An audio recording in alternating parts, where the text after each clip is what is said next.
Devin slept with a lot of guys, gentlemen. Devin has a high body count. You think I don't know that my own girlfriend has had sex with a lot of men? You think that I think I found some special snowflake who declined partying through her 20s, even though she has a great body? Give me a break, guys. You think I don't know that my own girlfriend has had sex with a lot of men? I am well aware that Devin's notch count is a lot higher than she will ever admit. I am 237% certain that I am not the biggest dick ever that Devin's ever taken, and the way I is not the best sex she's ever had. She's had bigger and better than me. She hasn't told me this, but I know. I'm almost positive Devin's had bigger, better dicks than mine.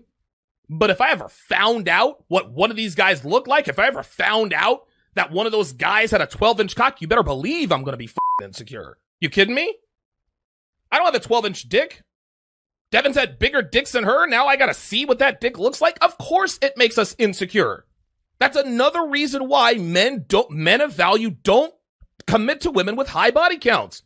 It's because we know the more cocks that have been in you, the more huge cocks that have been in you. It's just mathematical. If you've been with 5 guys, okay, all right, we can deal with that. If you've been with 555, dude, you've probably had at least 10, 12 cocks in you that are probably north of 10 inches. Guaranteed. Any man who marries a woman past the age of 23 years old, you're getting leftovers. She gave all of her best sex to the alpha cads. That's what happened. I misled my audience about Devin's age, but I did that for privacy purposes. You've been married before. I have. Okay, you've been married before. I mean, I guess eventually it would have come out. Yeah, some petulant child has already doxed me, so, you know. Yeah, right, exactly. I, for the 20-something years before we met, as an adult, I got married young, and I was married for a very long time. For the 20-something years before we met, as an adult. For the 20-something years before we met, as an adult. For the 20-something years before we met, as an adult. For the 20-something years before we met, as an adult. For the 20-something years before we met, as an adult. For the 20-something years before we met, as an adult. Dude, listen, man, my results speak for themselves. Black women are always saying, well, you get with fat, ugly white girls. They know damn well that's not the case, man. Black women are always saying, well, you get with fat, ugly white girls. They know damn well that's not the case, man. By the way, it's not even about the weight, guys. Devin weighs about 145 pounds, probably a little bit more, but she's very dense. She also has a lot of muscle, and she's 5'6", so she's taller than most females. So she carries her weight very well, obviously. Those of you on the TSR primetime side will see how well she carries her weight. But also, listen, she works out 3 times a week with a personal trainer and is on HGH. That's how she maintains her body. Oh, by the way, unfortunately, most chicks in this country are grossly overweight to the tune of 67%. Guys, that is 2 out of 3 women in this country that are not bangable by men of value. Dude, no wonder men of value are having a hard time finding women. And what makes their obesity really bad is that fatties are becoming even more entitled. They walk around like they're God's gift to men when actually they're really God's gift to fast food restaurants. Devin's a spoiled brat, guys. Dude, if we sit down at a restaurant and our waiter or waitress isn't there within 30 seconds, she starts to look around, right? Where are our drinks? Where are our appetizers, right?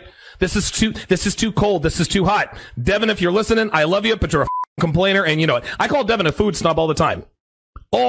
Dude, maybe I'm exaggerating and maybe I'm embellishing here for effect, but most of the time there's always something about her food that she has to complain about. Devin is a 7.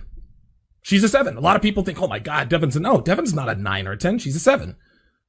In the face, she's a 6.5. She has a 6.5 face. She has above average looks, slightly above average looks in the face. In her face, she's a 6 on the worst day with no makeup. On her best day, her face is a 7. Her body, on the other hand, is an 8.5. Her body is an 8.5. Her body is an 8 on her worst day. On her best day, her body is a hard 9. Maybe even a little higher depending upon what she is wearing. And anybody who just take a stroll through my social media feed. Devin's got a hot bod. You guys know that.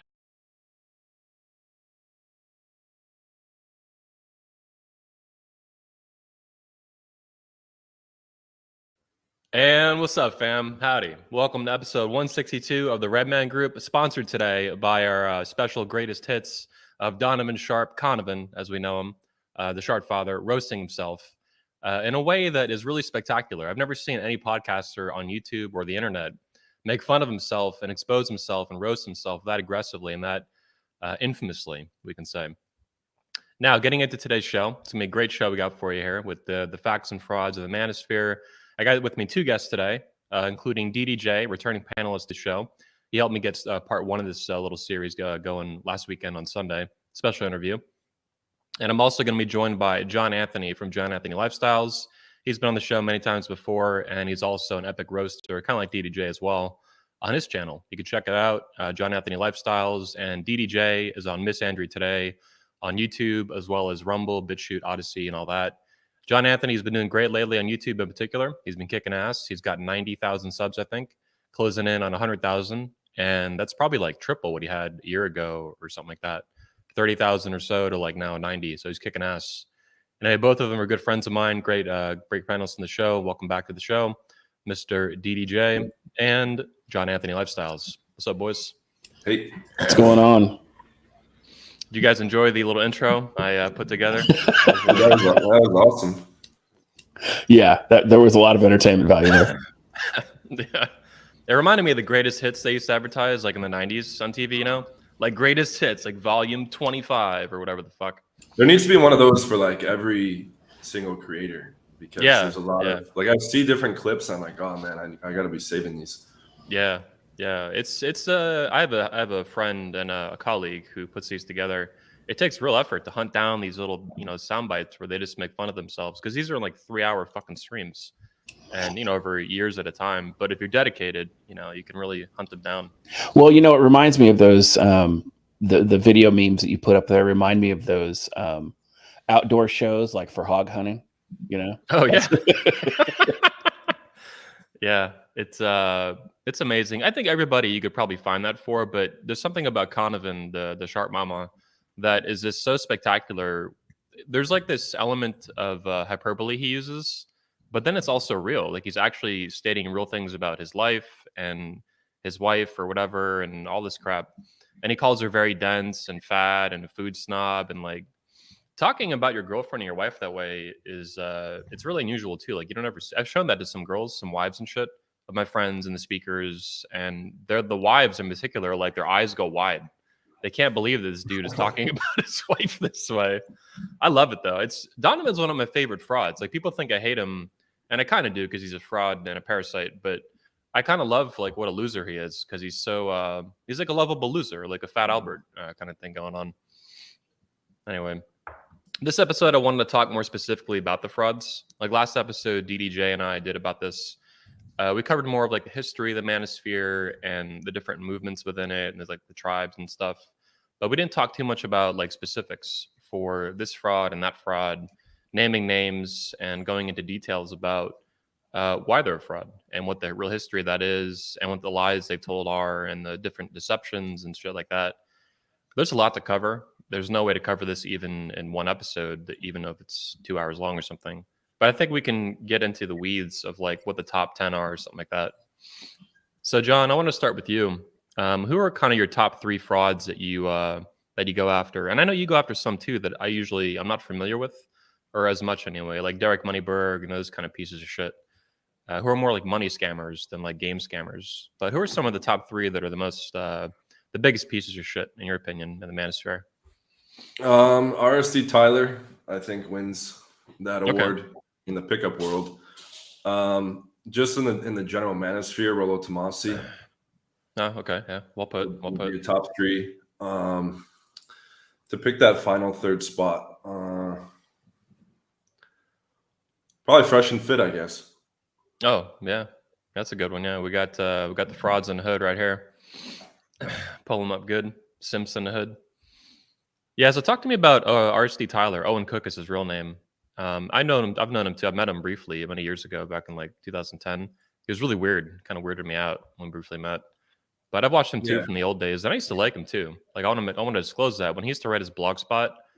I forget what it was exactly called, but it was a blog he wrote. You know, I was young. I was like 18, 19. I was enraptured by the writings he would put out and stuff, and some of his old video courses too. What was it? The not the free tour stuff you see on YouTube, but the old stuff like transformations and like blueprint foundations. Exactly. Yeah, all that old shit. But when you're a kid, you don't know any better too. You know, it reminds me of these Fresh and Fit kids who are like simps for these frauds. They just don't know any better. They're 18, 19, 20 years old. I've seen kids as young as like 14 years old posting on Reddit how they're fans of Fresh and Fit.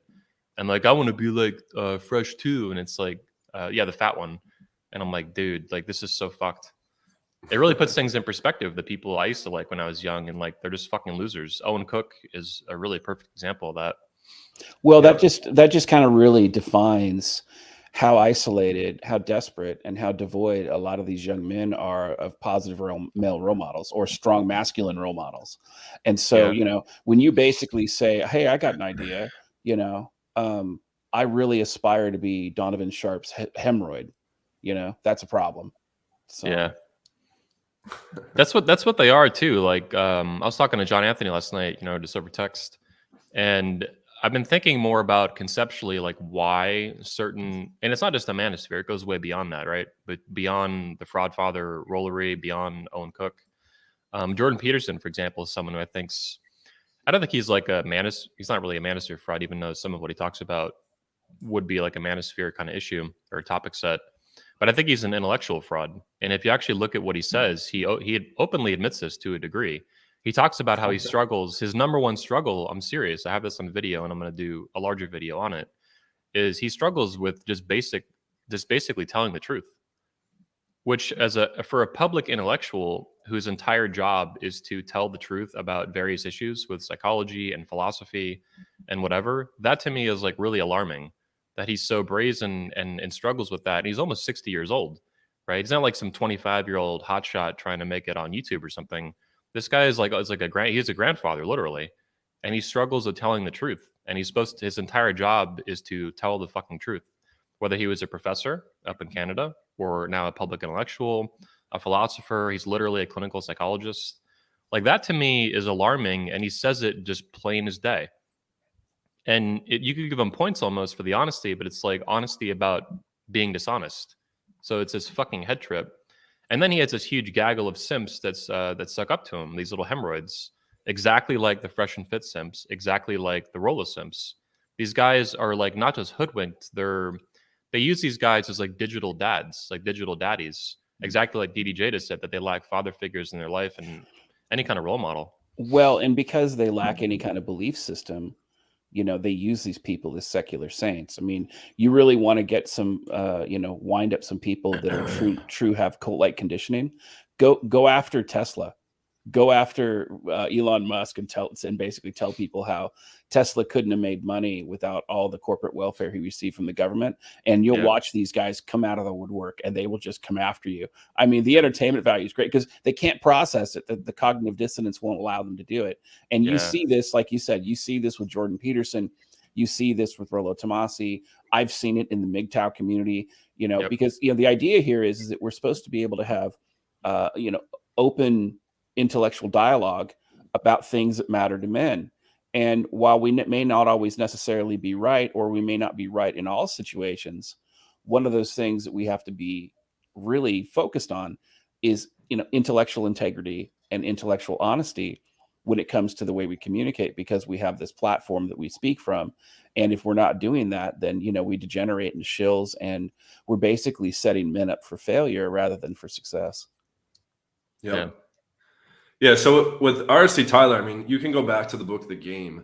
The way he's described in the book The Game by Neil Strauss, I think was a very accurate depiction. Right? I haven't read the book in a long time, but I've read it multiple times in my life. I agree. And I remember thinking like, damn, this guy's a huge piece of shit. Yep. But then later, like he did all this like damage control. Oh, that was all sensationalism. It's all inaccurate, blah, blah, blah. And I gave him the benefit of the doubt. But then by being around him in person and talk to people that hang out with him and then seeing the whole elaborate thing they built up, it was dead on accurate, right? He is a massive piece of shit. He is behind the scenes, like he's big fans of all these like big internet marketers. Like he's studied like all the guys on how to sell from the stage, how to get people to have to go buy and the product lines at the back and sell stuff. The Ty Lopez shit. Yeah, and he hangs out with all those guys too. He hangs out with Ty Lopez. He hangs out. He goes on Fresh and Fit. He was on the episode of Fresh and Fit and Rolo. All these guys hang out together. And what's interesting is they now have over 70 products. I did a video on my channel when they had about 67 about a month ago, but they've released more. Mm-hmm. And the very idea of needing 70 products per game, and I'm very connected into their clients because they were the most popular company for the past 10 years. So I've heard horror stories, on a weekly basis at a minimum, but in some periods, multiple per day, of guys they're just being put on a hamster wheel. There's no correlation to how much time and effort and money they're putting into this RC teaching and how good they're getting a pickup. It goes in the other direction because they teach them to be like these weird gamey, kind of like dancing monkeys and stuff like that. And they're not training out guys that are good. They're not fixing the problem. But I think that's precisely the point. There can be no other explanation. It's not that they're just so confused about the topic that they're just trying to get it right and have failed 70 times. No, he's studying the art of selling. The way that they built their company is very similar to a cult. Mm-hmm. And I interviewed Ross Jeffries, who was, the official godfather of the Manosphere, I guess. And the seduction community for sure. Production community, yeah. And he was. I was like, "What's your thoughts on RSD?" He's like, "Oh, they're just a cult." He's like, they teach people to just get in line behind Owen Cook, and that's where it becomes like very dangerous because everyone's just taking what this man says to be dogmatically correct, and he's like kind of built himself up and glorified himself, much like they do in religion and stuff like that. And there's guys that think like Owen Cook has like a 5,000 late count, and stuff like that. And I remember when I lived with Manhor, he was a 21 speaker. I remember way back in the day, but I lived with him in Vegas in 2013, and he was close friends with Owen and close friends with other guys in RSD. And he's like, Owen's not even at 50 late count. He's like, that's one of RSD's best kept secrets. And I was like, dude, that makes total sense because I've seen him in field and he just gets destroyed. I've seen. I want to back this up, but I've also talked to a lot of instructors. I know a lot of the old instructors because they spoke at 21 back in the day. I'm not going to name exactly who it was, but I can tell you publicly that Brad Branson was an RSC instructor, and he spoke at 21 a couple of times. Natural Tim spoke at 21. Manhor spoke at 21. Nathan spoke at 21. Alexander, Alex Social, he spoke at 21. Yeah. Dude, I've talked to all these guys in private, and I'm not going to tell you which ones gave me dirt on Owen. Some did, some didn't. But I can tell you that more than one of them confirmed this 50 lay count shit. They would see him literally lie. They'd go out with him at night with the students or whatever back in 2012, 2015, whatever it was the fuck back in the day. And they would see him get blown up by these girls. And he would go on stage the next morning with them on the stage. And he would tell them fake stories about how he banged these girls. I witnessed that personally. Where he would go home alone. And then the next day he'd have this full concocted story. Let me tell like an abbreviated version of one of these real quick. So I took a boot camp with them like a retard in June 2012. I had just hit 100 late count. I was at literally 103 late count. I remember this very specifically. And I didn't know much about RSD at all, but I was on their newsletter somehow. And I got a email that was like, oh, there's a boot camp coming to Philadelphia and there's limited spots. And I was like, oh, he was from the book The Game. And, he sounded kind of shady, but he's backed all that out. And he said, no, that's all BS. And so I ended up calling them and they convinced me to take like one of the final spots. And on the program, I just saw him get relentlessly destroyed. Like it was like a massacre. Like the girls were just blowing him out very quickly. And this was fascinating to me because I just assumed this guy must be one of the best in the world based on the fact that he was in The Game and all this stuff, the book The Game. And I would go up to girls and say, hey, what do you think of that guy? And the typical responses were weird, creepy, gay, cringe, like, get him out of here. And I was like, wow, this is fucking fascinating. But, to the point of the story is, on on the final day of the program, he brought me up in the front of the room. He's like, this guy's totally destroyed on boot camp. He's like, he's ran like perfect nights. And he started telling a story how he had been at like Ruth Chris Steakhouse in Philadelphia. There's a whole crowd in front of him, right? And he's like, yeah, I met this girl when I was just getting steak, and she's like top 3 hottest girls I've ever met in the game. And I was thinking like, oh my God, like if this guy's met, countless girls in the game, and this was one of the top 3, first of all, he's able to get like 10 level girls, but it didn't really jive with what I had seen whatsoever. And I had caught him lying a whole bunch about various stuff already. And so he said this girl was top 3 hottest girls he's ever seen in the game. And he was sitting right next to me, and he was like, I'm going to try to get her to hang out because I'm flying back to LA tomorrow. And he's texting with her, and it was one of this was back in 2012, but whatever phone he had, I could see her number at the top, and I memorized it. And I took it as a personal challenge. If he didn't get the girl, I wasn't going to go behind his back. But if he didn't get the girl, I was going to go after her after he went back to LA. So he called her in front of the whole free tour, in front of the whole crowd, and he was trying to get her to come over, and she was rejecting him openly. And he's like, oh, like I'll get her later. And I texted Todd the next day. I'm like, did Owen ever hook up with that girl? And he's like, no, she wouldn't meet up with him. And I had saved the number off. So I texted the girl. I'm like, hey, I'm friends with Owen. I didn't tell Owen I was doing this. I was like, hey, I'm friends with Owen. I'm new to Philly, blah, blah, blah. Start flirting with her, get on a phone call with her. We're flirting more. I got her to send pictures, not even a 6. Like very, very, very average, like busted, like gaps in her teeth. I was like, oh, there's no way I'd ever meet this girl. Worse than Donovan's wife or better than Donovan's wife? Yeah, worse. Oh, wow, that's really bad. No, that's a toss up. She was definitely, it might not even have been a 5 something. She was just like busted. Okay. And I was just like, what the fuck? And then I went to teach, because I started assisting some of their programs for a few months. And I went to teach in New York. I was assisting Jeffy.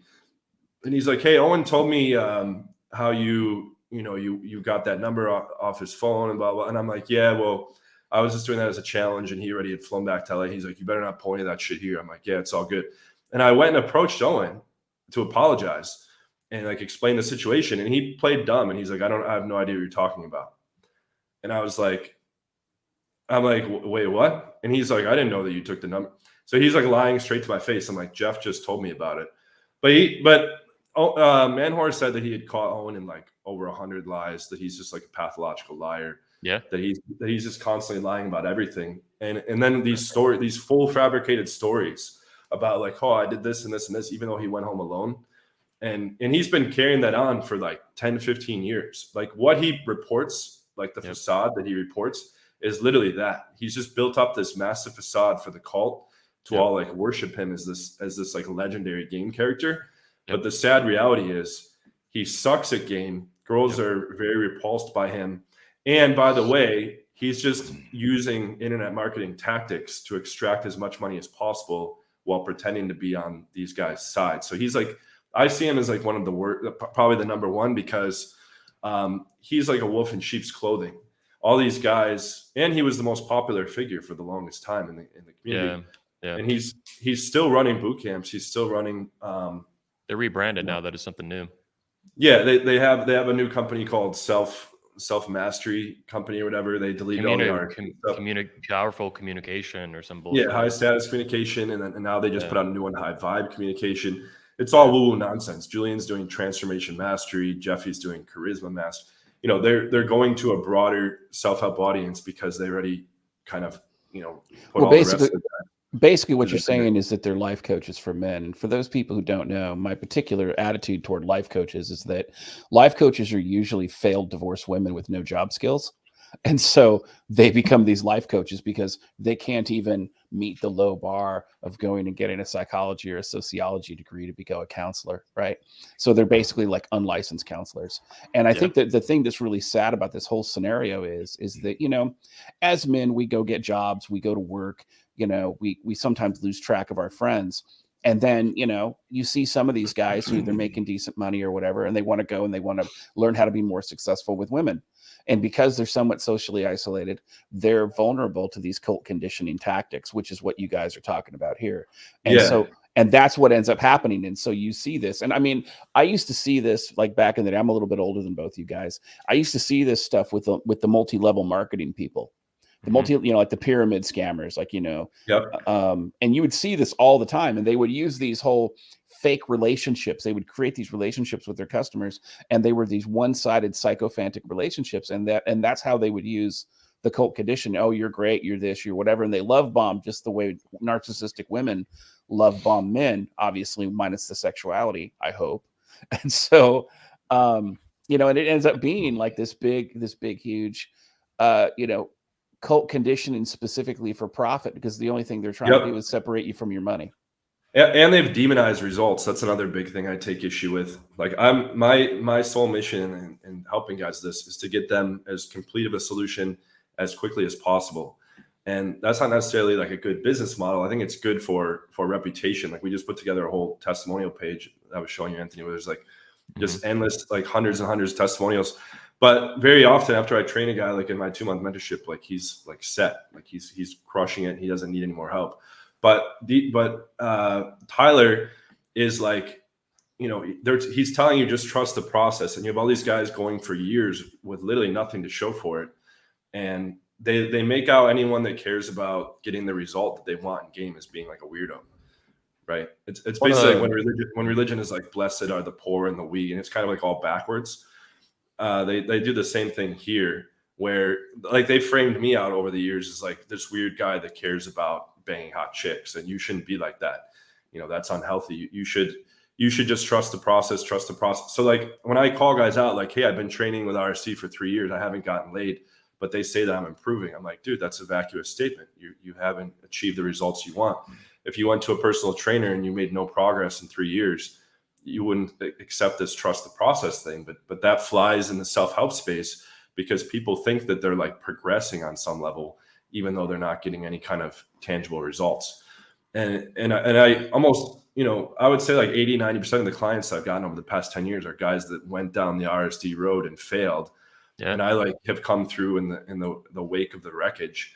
And these guys are all skeptical. A lot of them have given up, but all these different coaches have promised them a fix or a solution and chewed them up and spit them out. But the sad thing is they keep going back to those coaches because that's what I want to talk about. Hang on a second. So I don't really like Philion. He's done hit videos on me. Yeah, I don't like him either. Yeah, I just hit Jay Waller, which was hilarious. Who? This new guy on the scene, Jay Waller, who hangs out with Rolo and Robert Kiyosaki. Oh, so he's a fraud. Okay, yeah. He hangs out with the Tates though as well. Yeah, the Tates are kind of like I've called Cobra Tate like a warlord of the Manosphere, and while that's funny, I also mean it because he'll sell like weapons to both sides, so to speak. And I don't mind that because I've always seen him as that. So it's like a shark being a shark. But anyway, what I wanted to focus on here is I don't like Philion. I think he's a douchebag in a beta for sure, 99% of the time. But I thought this was a decent video on Tony Robbins lately. He's put out 4 days ago.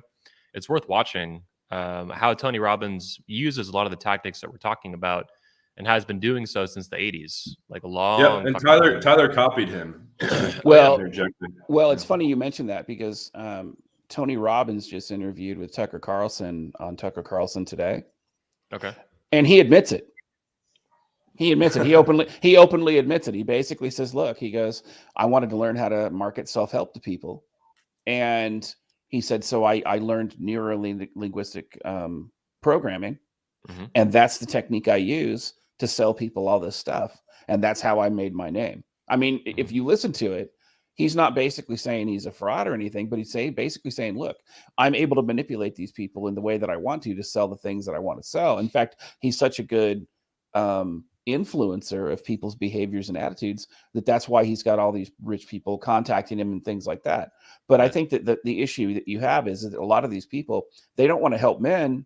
They want to personally enrich themselves. And they see people like Tony Robbins get rich off doing the same things that they want to do. And they're like, yeah, this is great. When the reality is that half of these men, if they had strong male friendships, if they had strong male connections in their own personal families, if they were involved a little bit in their community, they wouldn't need most of this stuff. And then they can go to people who are experts to kind of teach them the advanced stuff that maybe they wouldn't have gotten from their friends or family. Well, I want to focus on something here that you're bringing up as Tony Robbins, for example, has been succeeding in some respect as a fraud or whatever for a long time.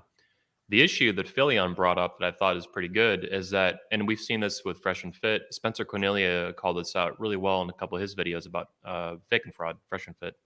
Basically, the more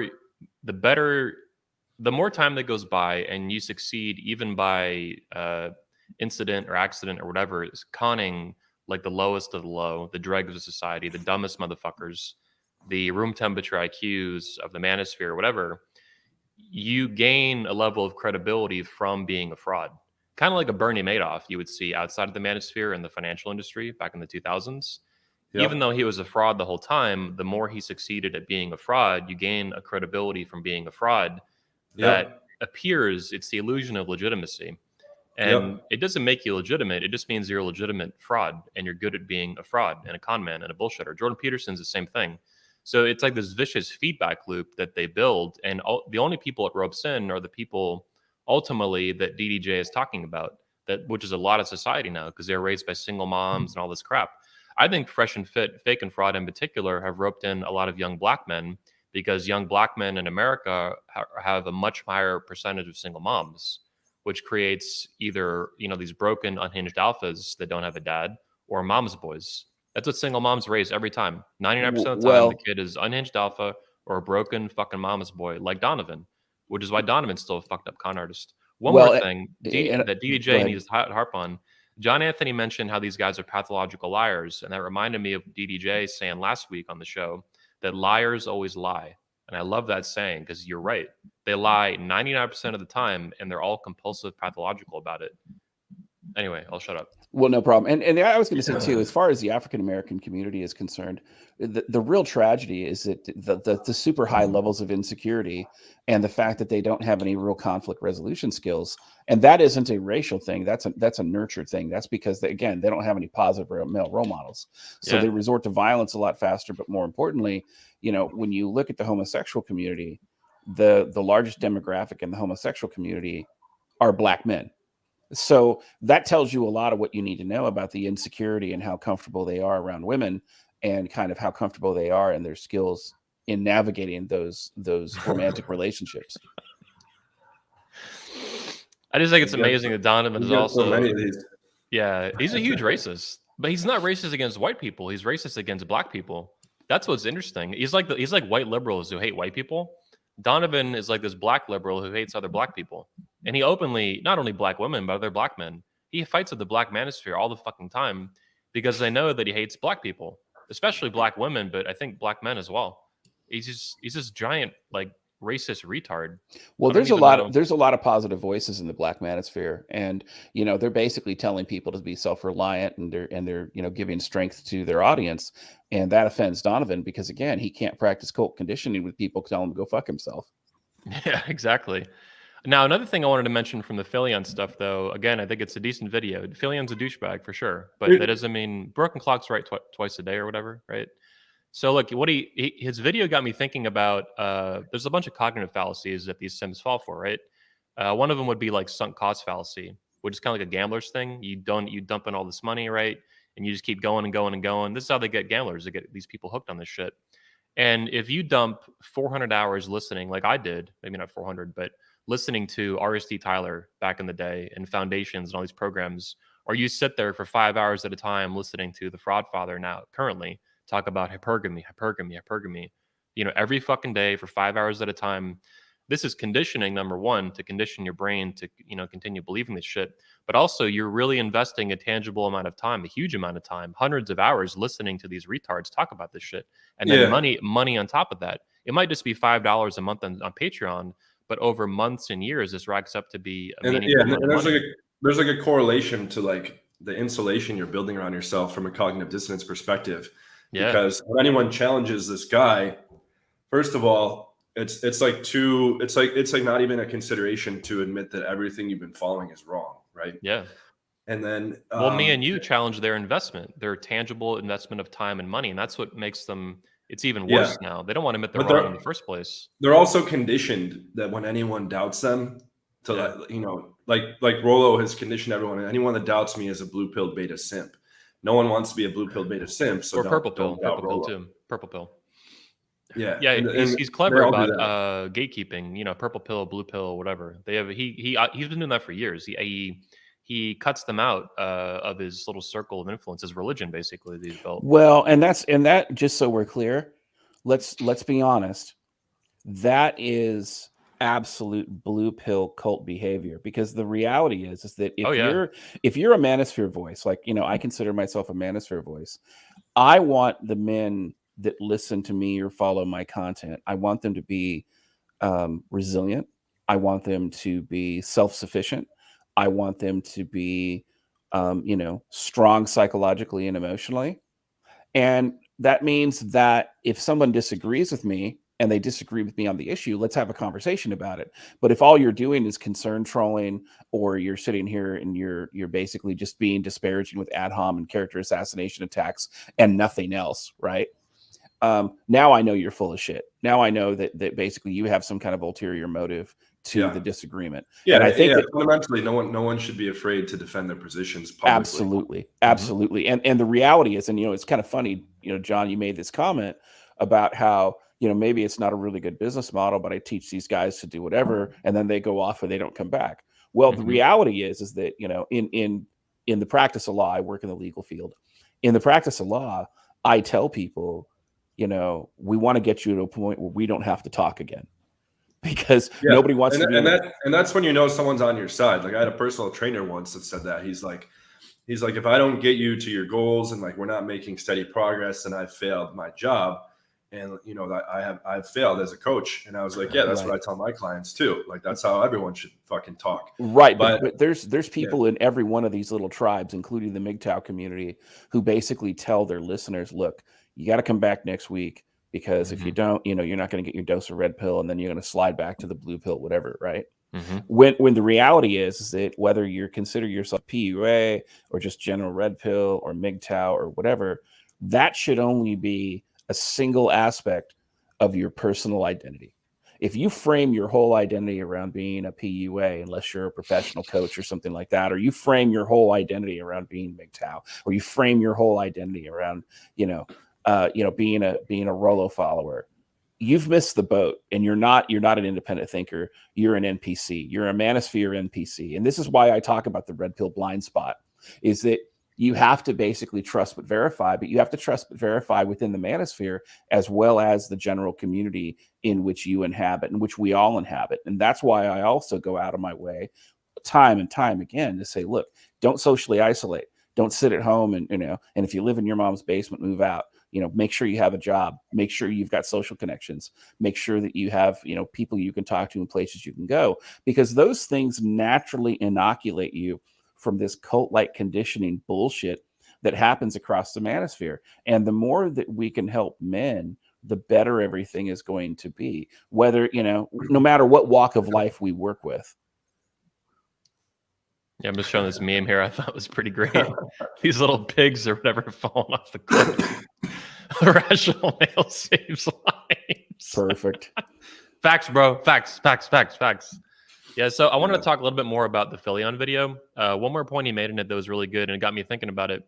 He talked about cognitive dissonance theory, which is a big part of what we see with these, in particular, not just fraud in general, but the simp like armies. And they're different, right? Rolo has his own little simp army. Fresh and Fit has their own little simp army. Jordan Peterson, Owen Cook. And this is not normal, right? This is weird behavior. So it got me thinking about sunk cost fallacy as well, in terms like quantitatively, time, money they invest. The more they invest, the more they don't want to admit they're wrong, and they don't want to admit they're wrong in the first place, right? It's like basic human psychology. Like, people are more likely to rationalize that, admit that they were wrong, and turn course on an issue. Most people just don't have the emotional and cognitive maturity to do that, especially these 18-year-old kids that are lost and fatherless and shit. But also there's a qualitative element to it as well, I think. And this is what, John, you've been talking about, that's had me thinking about it as well. Basically, not only do they want these guys not leaving, so they stay and keep giving more money, and they share more videos and share more books and leave reviews. There's a lot of different mechanisms they actually use these guys for to make them money. It's not just direct money. It's how can they leverage their audience through manipulating them to do more stuff for them, to be little bitches, little NPCs, like DDJ said. But anyway, the fact that they're wrong is part of why they develop this cult following. right? This is what Philion's video got me thinking about. It's the fact that they're wrong is what actually drives this. If they were giving reality-based information and facts and evidence and things that actually worked and actually moved the needle on someone's life, not only would that guy leave, they wouldn't stick around to rationalize why this ridiculous bullshit is true when it's not true. So, and he cites a cult where in the 1950s where it was like the end of the world was coming, and then it didn't happen, right? And then there was this big meeting when it was about to happen, like fucking hundreds of them showed up. And you would think, well, okay, the world didn't end. Clearly, this person's wrong. I'm going to get the fuck out of here. But they all fucking stayed in this cult and they just rationalized why it didn't happen. So in the Manosphere, it's kind of the same thing. It's the fact, I think, that it doesn't work, that it's so retarded and so wrong that hooks these guys in. And they just want to do mental gymnastics for why. And they frame it as being like a really hard problem. Like someone told me they researched a lot about cigarette smoking, and that it's actually not that hard to quit. I don't. This is just what my friend said after a lot of research. He said it's actually not that hard to quit, but the whole marketing of it being like super hard is what keeps people hooked. So like, you know, like I know RST like started selling boot camps in packs of 4, right? Like, I never need to teach a guy more than 1 boot camp. Sometimes they come to like take it to a very advanced level or to learn threesome pickup and stuff like that. But they're literally selling these guys boot camps in packs of 4. And then by the end of that 4, they're like, okay, like we made a little bit of progress. We still have a lot more work to go. And they frame it as being this giant problem that's going to take years to solve and that they're the only solution for. Yeah. So, and then I speak to guys that have taken 3 packs of 4, like 12 boot camps. And they're like, dude, I don't know what to do in a nightclub. And I'm like, what was going on in those programs? It's just like abstract, theoretical kind of feel good nonsense that doesn't translate in any practical strategy. But if you took like one of my programs that fixed the problem in a very serious way versus like 12 nonsensical programs, that those 12 nonsensical programs are building investment, like to your point, it's making the guy invest. And, you know, he's not going to want to give up then because he thinks that he's making some kind of real progress along the journey because they've framed it that way. They framed it as a big problem. It's like Derek Moneyberg. The point is that it doesn't work. It has to not work to keep you coming back to buy more shit that also doesn't work. And the goal is to just get you to buy as much bullshit for as long as possible before you burn out and go somewhere else. Well, and what these guys are doing is they're teaching these men to become lemmings. And really, that's a really dangerous path to go on. And I'm going to say something here that's going to be real unpopular, is that when you teach men to become dependent and you teach these men to give up their ability to make good decisions for themselves, eventually they get to a point in their life where basically what you're doing is you're creating psychological problems in these men's lives. You're creating insecurity, you're creating depression, you're creating cognitive dissonance. And eventually these men will either kill themselves or they'll kill the other people around them because they'll lash out because they can't. Or they just have a miserable existence. And I hear these stories. I've heard like thousands and thousands of these stories. That's in part why, like we have a section on my channel about videos, and I have like 115 now. And people are like, oh, he's just hating. He's just clout chasing. In reality, I talk to so many guys that are just totally miserable because of these other content creators, and it's all at their own expense. It's all it's like they're a slave to these content creators who are just taking their time and their energy and their money, and they're giving them nothing back. They're making their life much worse. They're indoctrinating them into all this bullshit, so they just keep paying them and paying them and paying them to get this short-term relief. But nothing ever comes better in their life. And in a lot of cases, they're pushed, you know, in the wrong direction. A lot of these guys that train in these other companies, they're harder to help afterwards than guys that are just like a blank slate. Right. Well, and I saw that a lot. And I saw that a lot in the MGTOW community, because if you look at the original MGTOW manifesto, the original MGTOW manifesto is support masculine men, support feminine women, and support limited government, right? Well, from about 2015 forward, there was a whole group of MGTOW content creators who only supported walking away from women. And anytime you brought up the MGTOW manifesto, they would attack you. And that leads me to another point. When you speak to a person that you disagree with on any philosophical subject, and that person, when you express that disagreement in a respectful way, and that person gets angry, there's something wrong with that individual. And, you know, and I'm not talking about value judgments. I'm not talking about, you know, the difference. Like if a Christian talking to a homosexual about how homosexuality is a sin, of course, the homosexual is going to be offended, right? That's not what I'm talking about. I'm talking about in a scenario where, you know, you're discussing some intellectual aspect of the manosphere or some element of the red pill, like a red pill truth, right? And then that person gets upset at you. That tells you there's something wrong with that individual, because if the first thing they do is resort to being angry, they're typically not there to help men. What they're there to do is they're there to make money, and they're there to make money off of the men. And I saw this in the MGTOW community a lot, where the MGTOW guys, a lot of them, there was a lot of infighting, but part of the reason is because most of these men did not express healthy masculinity, and they had no ability to manage conflict. They couldn't sit there and disagree on something and then maybe have it degenerate into a bunch of F-bombs, fuck you too, and then turn around, bring it back around, have a common ground, meeting of the minds, and maybe either agree to disagree or go, okay, maybe I was wrong on this, and move on. Because the reality is, you know, it's like what Muhammad Ali said. If you're the same man at 50 that you were at 20, you wasted 30 years of your life. And the only way we're successful in life is by making some of these mistakes and learning from those mistakes, and then making different mistakes until we learn how to succeed.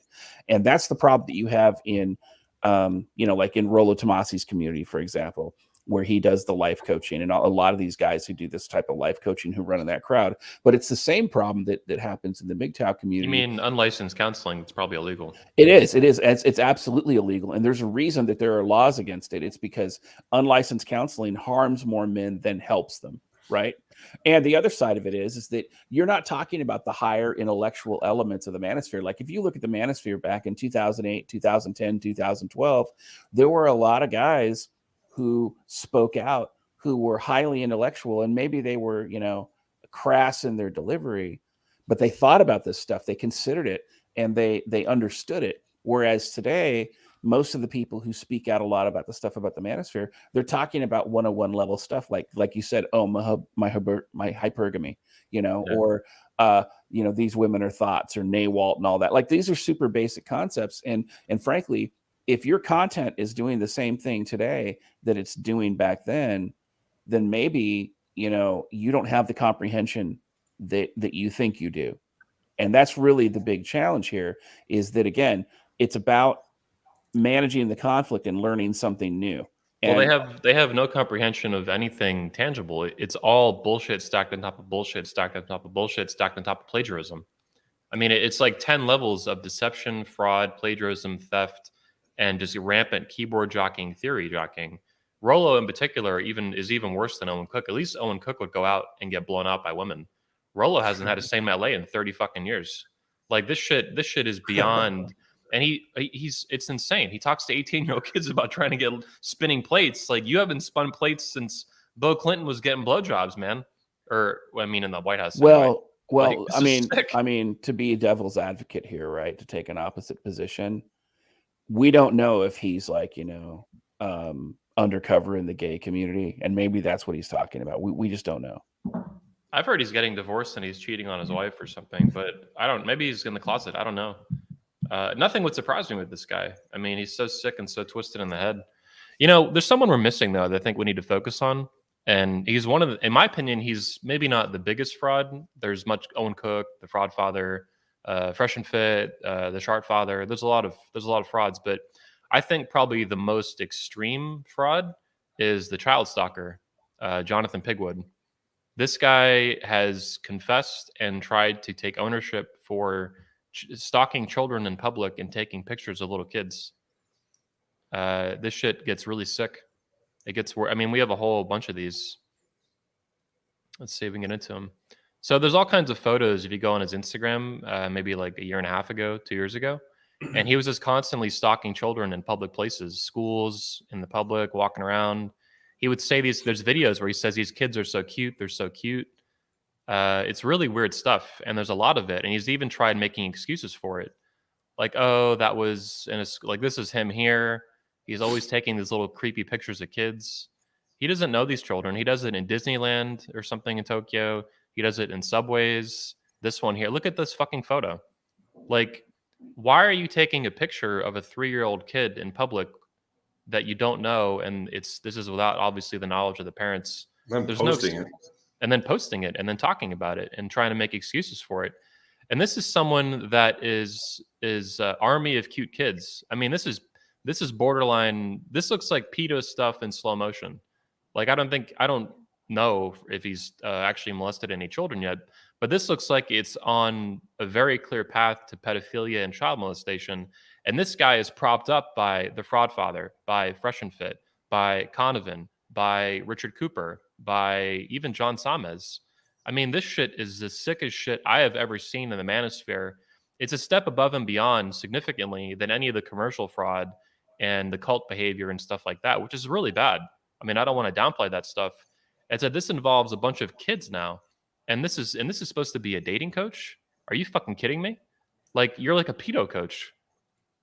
Well, my input here is I have no official comment currently because I'm suing. There's an active lawsuit in the U.S. and in Japan against this guy that I filed. So I've been advised not to make any public comments. Well, I'll tell you what.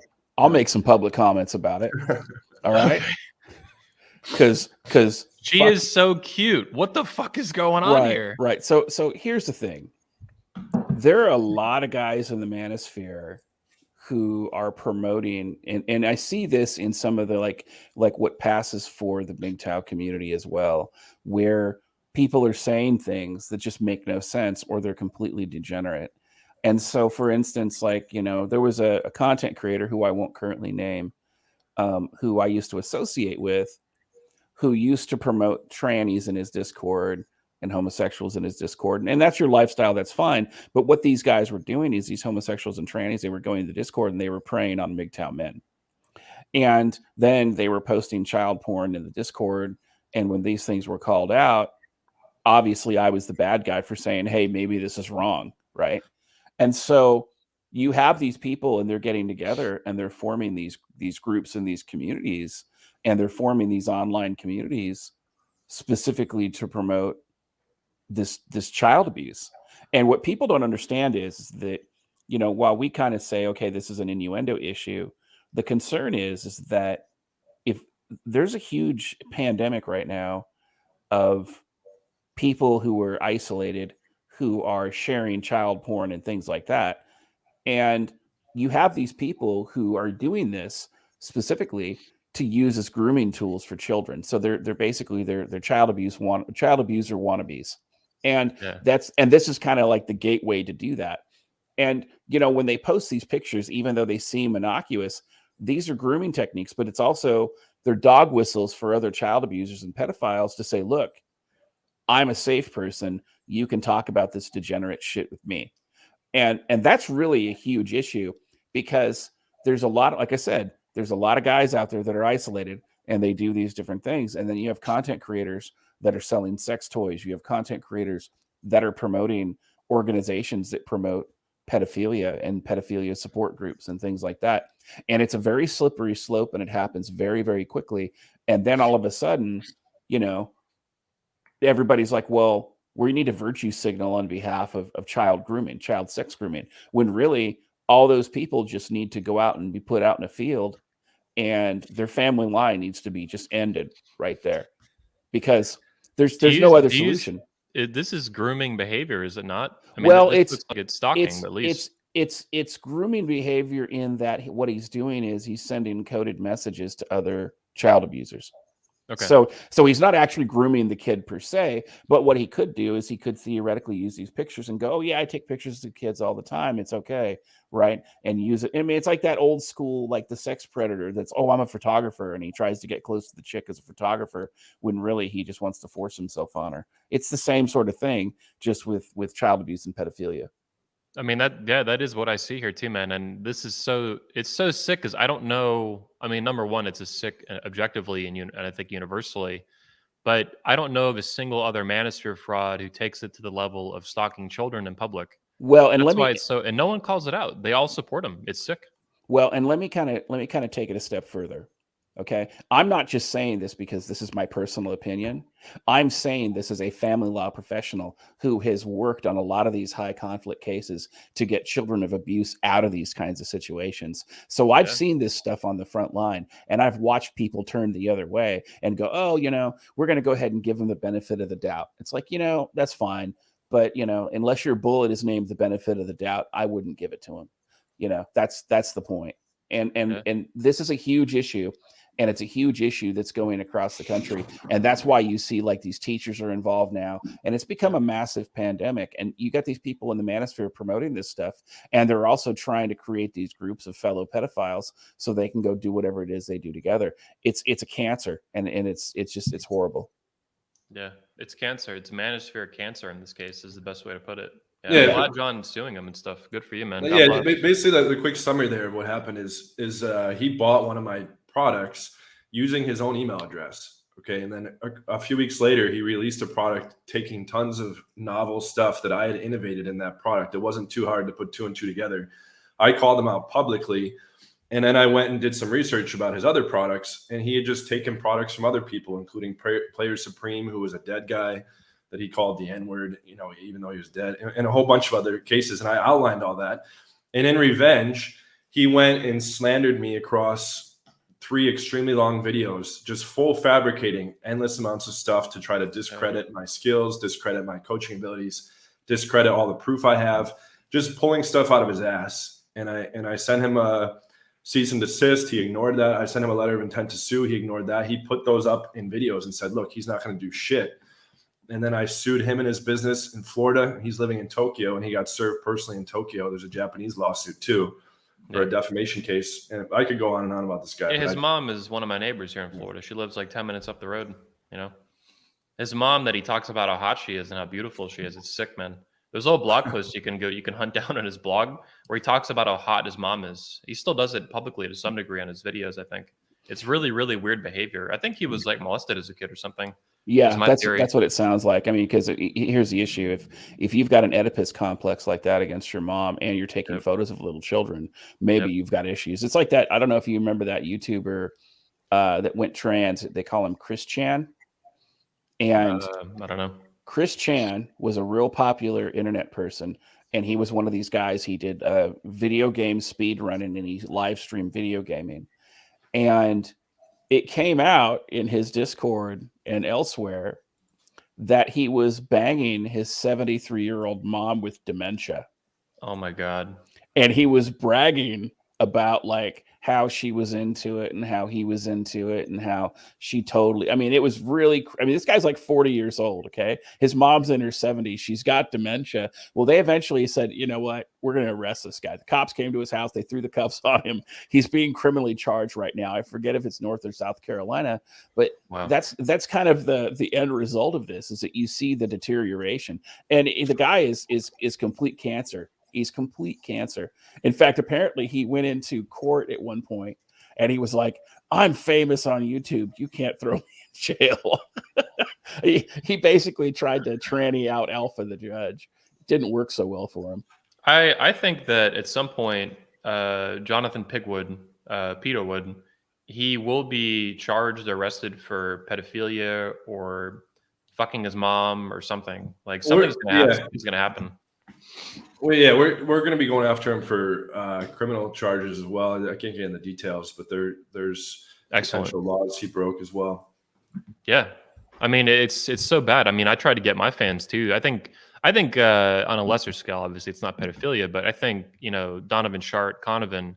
I think he's violated probably some laws in Florida and New Jersey where he lives or used to live for false advertising and just various deceptive practices. Even DDJ did a video, God bless him here, on exposing the contract fraud, I guess you would call it, for his conference where they steal your money. There's no refunds even if they cancel the event, which is like unconscionable contract. He even did cancel his event, and I think he did steal some of the money. Based on what he said publicly was really shady. He's like, we're canceling it, but we'll figure it out. We'll figure it out. It's like, motherfucker, you can't. This was last year when he tried to attack my convention. He put his event on the same day and then he had to cancel it like a fucking loser. I called out some people too, like Aaron Clary and Terrence Popp and these other fucking beta males that refused to stand up for this. This was obvious fraud, that he had weaponized their reputations, their names as speakers and YouTubers or whatever to sell tickets and then keep all the money and steal it.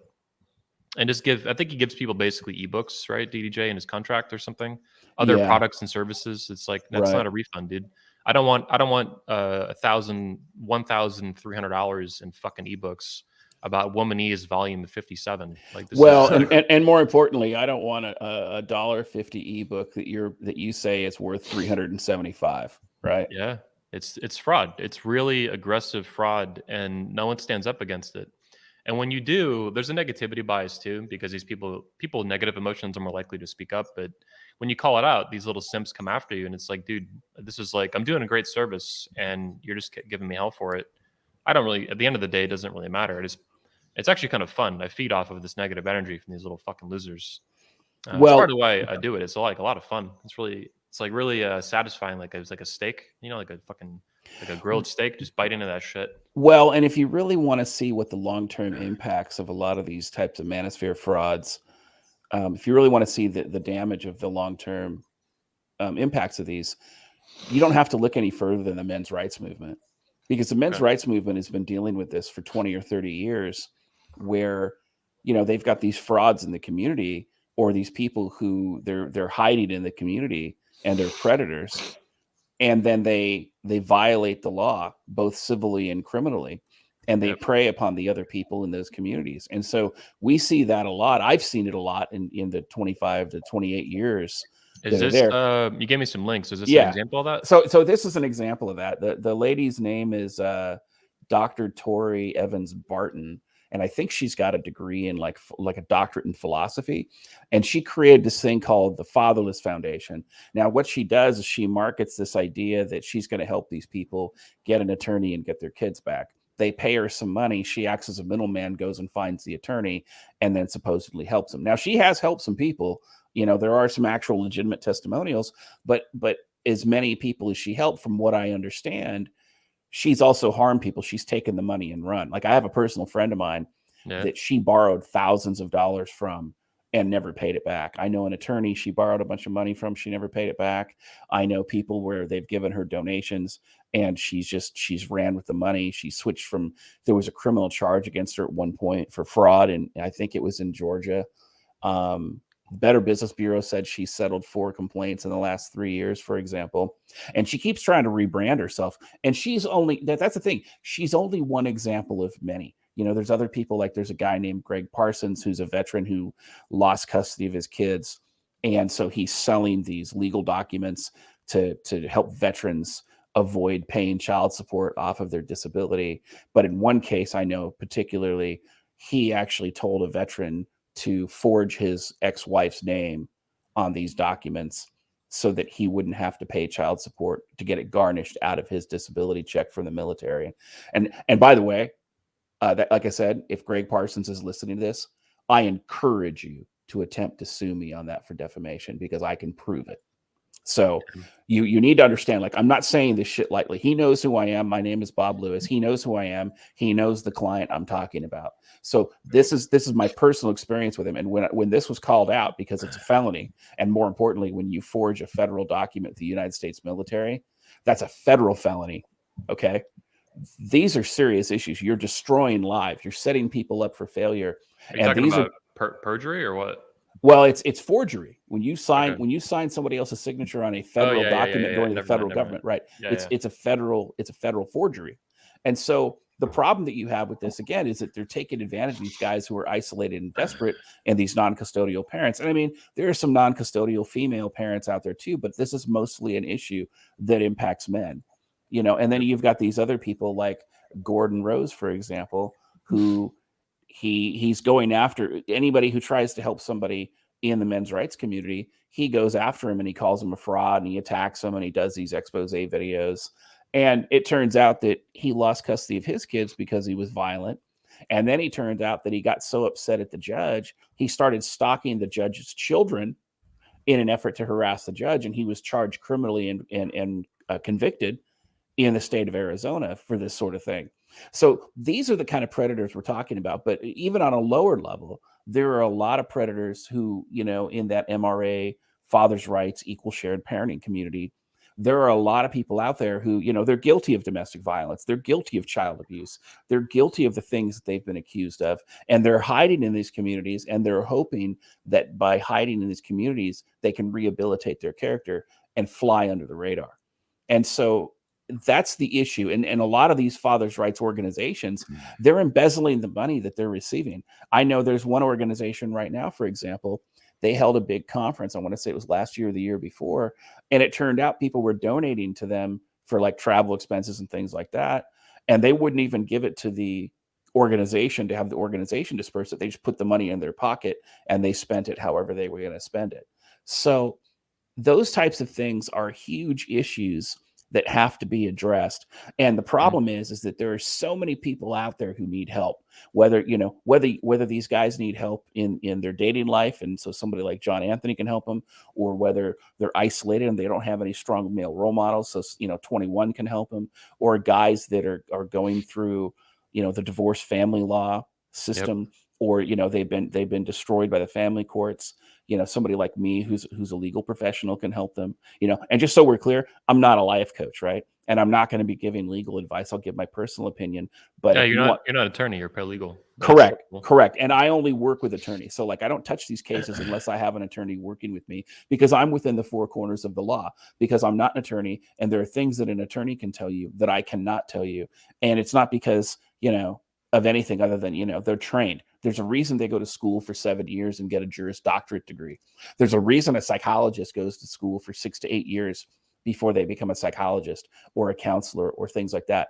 And, going online and reading somebody's blog post and then plagiarizing it and rebranding it as your own, or changing 5 words and making it your own and writing a book about it. That's what Rollo did. Yeah. Right. No, that doesn't make you a professional. It doesn't make you an expert, right? It just doesn't do it. But it's fascinating when you look at the effect, right? It's as if he was not with any truth component behind it, but he's tricked everyone into thinking that.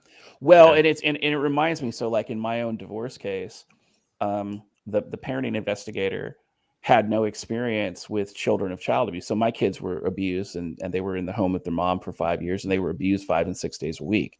I eventually was able to get custody back of them. But in the process of doing that, we're in trial. I'm pro se in my trial, which means I don't have an attorney. And I'm questioning the investigator who did an incompetent investigation. And so he tells me that he's an expert in child abuse. Well, I went through his whole curriculum vitae. He's got no classes, no academic training, no degrees in anything related to child abuse. He took a CLE one time, which is a continuing legal education, about 4 hours of training, where they basically talk to attorneys on how to litigate child abuse cases. So you can't learn shit about child abuse in 4 hours, right? So he's like, so he tells me, he goes, well, the reason that I'm an expert is because I have all this experience in child abuse. And so I said, as an investigator or a perpetrator? And then I told the judge, well, we need to, I withdraw the question because I didn't want to get sanctioned. But then I went on to say, well, my concern is that you're trying to tell me that your experience qualifies you an expert, but that's like saying that a woman who's been a rape victim for 15 years is an expert in sexual assault, when really she's been on the receiving end. And you see this all the time. These people have some exposure in the community, and then they start holding themselves out as experts when they have zero expertise whatsoever. They may have some theoretical knowledge, or they can mouth the words, but they don't have any actual wisdom or experience in doing the things that they claim that they do. Yeah. That's just a con man, though, is what you've described. Yes. Yeah. Rollo is case in point. It's like, I devoted most of my free time over the past 15 years to go through and do all the dating stuff. And I can just tell by the way he speaks about this shit that he has no idea what he's talking about. All he's doing is repeating stuff. Where did you say the majority of it was, Anthony? The So Suave forums? 3 places, I would say. It's So Suave, Reddit, particularly the Red Pill subreddit, that he was one voice of 300,000. He stole a lot. I've had guys on that Reddit reach out to me citing the exact blog post Rollo crafted from their stolen post that was posted 6 months earlier. Multiple guys. Very line item shit that he steals. Yeah, that Boaz dude in the Irrational Male book, he said Rollo's just a good plagiarist. Also, though, he steals, most importantly, lately I want to do a video about this.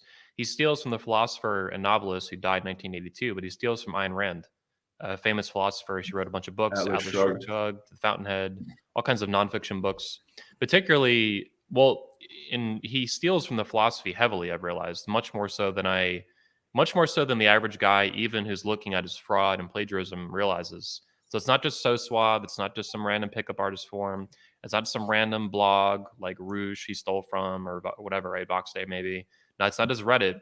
It's actual philosophy he steals from and he bastardizes it. His MPOO, mental point of origin, for example. I talked to him about this for years, and he was always very evasive about it and dodgy and never wanted to talk about it. I'm like, dude, your MPOO is like exactly like rational egoism, rational self-interest that Ayn Rand described. It's not just similar, it's like verbatim, right? And whenever I would confront him about this, he would just completely fucking shut off, right? And even on the Red Pill subreddit, there's guys who would compare objectivist ethics, objectivist rational self-interest to Rollo's MPOO. They would draw very obvious similarities to it that were fundamental. Like the whole fucking thing is ripped off basically. And these little beta males, these little simps for Rollo, they go out and they're like, oh, Rollo's a genius. He did all this shit. And it's like, dude, this is so heavily lifted and plagiarized and stolen. Wikipedia too. Boaz shows how he takes a whole bunch of shit from Wikipedia. He shows the stuff, side by side, and it's again just straight plagiarism. Well, and I think that the other thing that it's important to bring up is that there are so many people that take this stuff at face value. Again, it goes to that red pill blind spot, but it just goes to show you, like you see some of these frauds and how popular they become. It goes to show you how many men are in need, how many men are isolated, and how many men are actually actively searching for good, solid, healthy, masculine red pill wisdom, and they're not getting it, right? And so that's the thing that I think that needs to be addressed as well at some point. And so that's why these conversations are so important, because when you're a plagiarist, when you're a con artist, when all you're doing is scamming, that ends up being a huge issue. Like I said, you're harming more men than helping them. And there are so many men looking for help, then they need strong, healthy, masculine role models. And they just don't have as many as we need. Well, this is also the wider internet. There's unlimited access to information. There's an unlimited quantity of information, but so much of it is this fucking terrible garbage that these dudes, even authentically looking for answers, just find every industry basically. Yeah, I think, and I agree, and I think the Manosphere is one of the worst because it involves a lot of guys who are exiting divorces and relationships and marriages. They can't get laid, so there's a sex issue now that no one wants to talk about. Sex is so taboo even today in culture, even with our liberated feminist bullshit. It's still no one wants to have a real conversation about like the ins and outs of what works and what doesn't, what the realities are, and so they get roped up in all this. It's really, I hate how the fake news calls stuff misinformation, but objectively it's misinformation. This kind of stuff, it's just fake. It's pseudoscientific garbage. Well, it's marketing propaganda. Absolutely. Speaking of marketing propaganda, I wanted to have a look at this. So these are some recent propaganda pieces that have been put out. This guy's a huge fraud too and a weirdo. He looks like a child stalker too, like a John Pigwood. This Savo guy, whatever the fuck his name is. So this guy's a sketchy weirdo. And basically, they've been putting out videos that are aping, for example, my video, The Truth About Donovan Sharp, which was a massive expose documentary on Donovan. It's 3 hours long. He hates it. He talks about it in his videos all the time. There's a bunch of his videos now in the description. I'll show it to you in a minute, where he actually cites the documentary and says, don't believe it, don't believe it, don't believe it, which is great for me because it makes people search for it. Now they're curious, right? The Streisand effect, the Jack Murphy effect. But anyway, these videos, there's a bunch of them now that get uploaded everywhere, and they're counter propaganda, basically. It's a psyop for people. They're trying to SEO compete against my video about Donovan. So it's the truth about Rollo Tomasi and the truth about Donovan Sharp and all this fucking fake garbage. Well, and what that tells you is that tells you that there's somebody behind them that's pushing their propaganda. So, for example, a few years ago, YouTube had this thing where they would take certain content creators and they would finance them. And they would advertise like 50 content creators every year that they would finance. And usually it was like, social justice and things like that. But I firmly believe that there are people in the Manosphere that are being financed behind the scenes, not just Jack Murphy, but others. who were financed behind the scenes to create a level of propaganda to lead people away from the manosphere, or to create such drama that people aren't going to start seeing, looking for facts and looking for strong masculine role models and things like that. It's basically kind of like what happened with the MGTOW community over the last, 4 or 5 years, where now next to nobody identifies as MGTOW because the infighting was so bad. But most of that infighting, or at least a good portion of it, was conducted by AstroTurf campaigns, people from the outside masquerade as MGTOW, and Infiltration from the outside. So you see the same thing now happening across the general manosphere. And like, for instance, Fresh and Fit, like one of those guys was he was an employee of the Department of Homeland Security, right? You've got people like Rollo Tomasi, who says he's a foundation person of the Red Pill community, but he's got backdoor relationships with feminist reporters from places like the New York Times. So you have these people making these backdoor deals, and they can't deal with it. So the question that obviously should be asked is, why is it that Donovan Sharp can get banned off of YouTube multiple times, and now all of a sudden when you're reporting for ban evasion, nothing happens? Well, it's because he's been whitelisted. It's because this is a propaganda piece, and it's because they know that as long as Donovan Sharp exists, the manosphere won't unite. And because people like Donovan Sharp, Rollo Tomasi, Fresh and Fit, and that particular inner circle, they're going to detract from the manosphere, and they're going to keep everybody divided. But the second that men start coming together and start uniting, all of a sudden you're going to see seismic shifts in masculinity. It's sad because, like, I even saw an article about 2 or 3 weeks ago that the United States military was complaining that they couldn't get valid recruits for the military because the guys the young men who were actually going to apply for the military today, they don't have strong masculine bone structures. They have weak bone structures. So their skeletal structures aren't strong enough to serve in the United States Army. And, low levels of testosterone, you have these guys out there now that are in their 20s and 30s, and they have testosterone levels that rival an 80-year-old man. So, there's a huge, huge crisis in masculinity that's happening right now.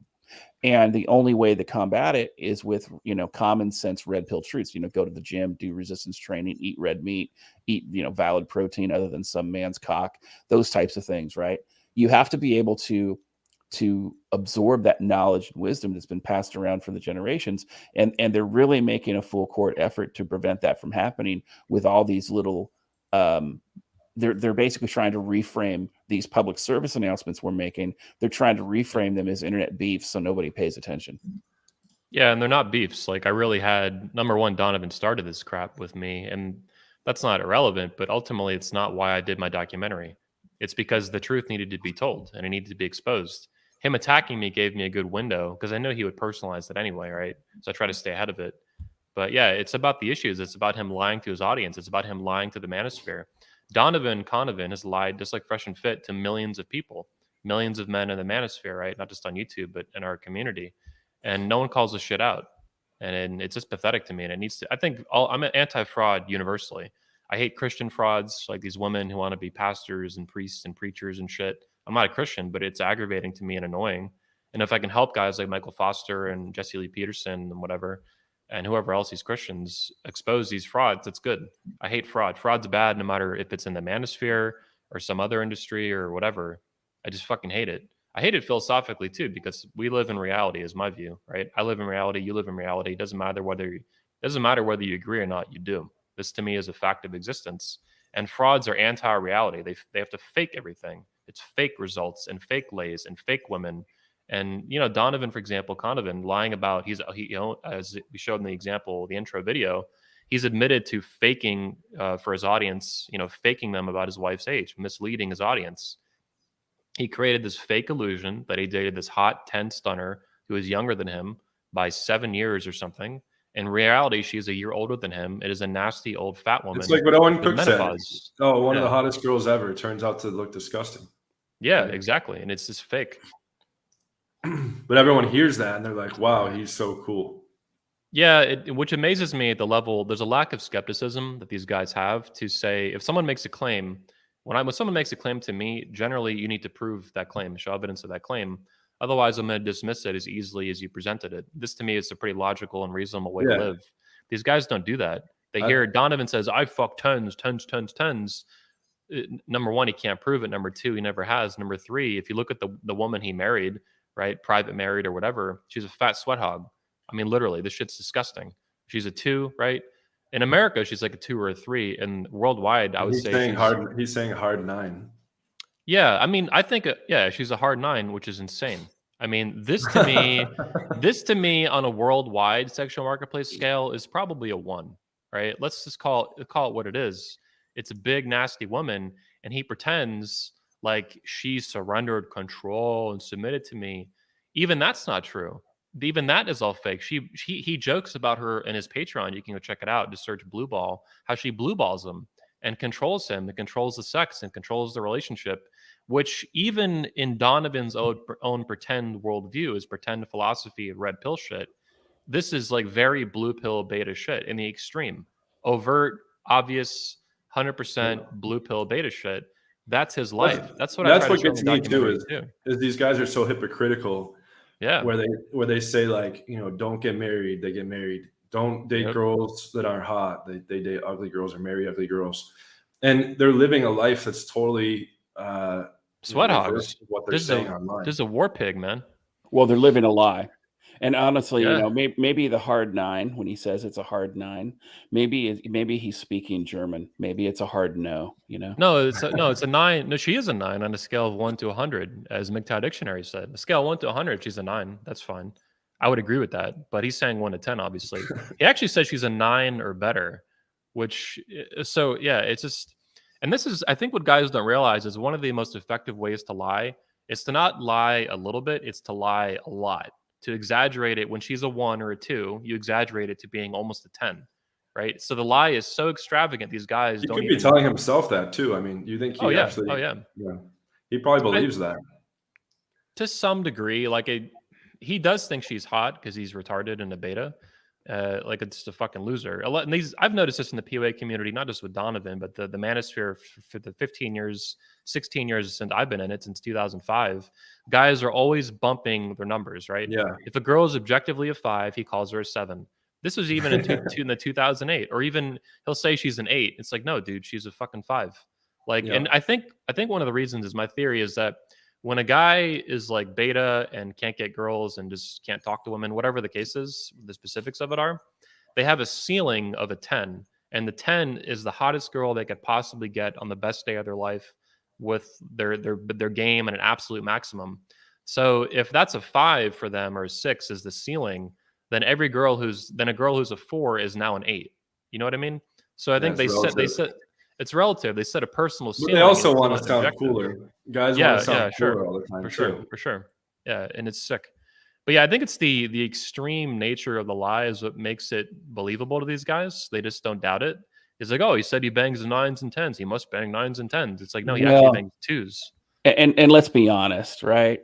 A lot of these guys are doing this because they need the external validation, because they lack self-esteem, they lack their own identity, as far as they're not secure in who they are, they're not secure in their own identity. And so that's why you see this kind of peacocking in a little bit, and again, I understand if you're like a dating coach or whatever and this is what you do for a living, you've got to share your numbers. I get all that, but there's a lot of guys who are sharing numbers that are nowhere in the realm of reality, and they're just shitty with women. And it's just, this guy was banging 10s. Yeah, this guy right here. Yeah, I believe that. Right. With this big Miss Piggy. Yeah. What a fucking mess, man. But DDJ, you mentioned that the Manosphere will unite as we get these frauds out, or they implode or explode or get sued or whatever. Here's what I think will happen. I mean, I think that because really the history of the Manosphere is the history of Manosphere conflict. Let me finish my point real quick. Then I want to get into the Manosphere conflict. I want to make it known that my goal in the Manosphere is to unite it. And I've said this explicitly for a couple of years now. Even in 2009 or 10, I bought a website called, you can check this out, there's a registrar of it, unitethecommunity.org. This is a domain I owned, and I was trying to unite the Manosphere and the POA community, kind of like I do with 21 Convention. I bring these people together because no one else was fucking doing that. And I thought this was important and useful. And I was still young enough to believe these guys, that they were good-natured, a lot of them. Owen Cook, for example, and Neil Strauss and whatever. But I've been trying that for a long time, and people see me as divisive and high conflict. And while I am high conflict, I'm not afraid of it, and I'm happy to dive into it with memes and exposés and whatever. That to me is how you unite the manosphere. You have to get these frauds out. You have to expose them. You have to make fun of them through whatever mechanisms you have: facts, evidence, memes, fraud, exposing the fraud, lawsuits. These things are repellent of frauds, and that's how you unite the manosphere. That's the only way to do it. This kumbaya, get along, oh, let's all just fucking be okay with each other. That's sick to me, and that's the opposite of uniting. I don't want to unite with frauds. I hate these people. They're sick. They're pieces of shit. They're parasites and they're vampires.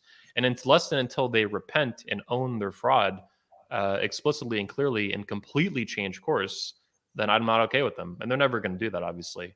99 times out of 100, that'll never fucking happen. Yeah, I have a more cynical view. I don't know if there's, I'd like to think, like I said, I made like 115 videos about these different guys, but at the end of the day, cognitive dissonance is too strong and too powerful. So I have a little more cynical approach, not for everyone, but I think overall they're just growing in power. Fresh and Fit has been exposed a million times, even by big platforms. No one cares. Well, the issue is that you also have to understand, liars always lie, and YouTube is lying. So they're gonna puff up the views, they're gonna puff up the subscribers, they're gonna puff up the comment sections, right? And they're gonna do that to make these people. It's a wag the dog type of exercise to make these people more popular than they are. And the reality, though, is that the audience, the men who are looking for the red pill wisdom, they all know. Right? They're not watching these people. They're not taking advice from a lot of these people. Maybe they do, like when they first see the manosphere, or they first understand it for what it is. That's when you start seeing, oh yeah, maybe these people are new commenters or whatever. But the more that they get exposed and the more they start looking at different content creators, the more they get exposed to more of the actual wisdom and stuff. And they realize, oh, okay, these people aren't really healthy. I'm going to go ahead and stop watching them, and I'm going to go to somebody else, or I'm going to start taking elements of what they say that is baseline truth, and I'm going to apply it to this other content creator's content and apply that to my life. And then maybe I'm not going to watch videos for 6 months because I'm already doing what I need to be doing to be a better person for myself. But I think as far as the exposing people in the community, I agree with you. I think that a lot of people are buying into it per se, at least in the beginning.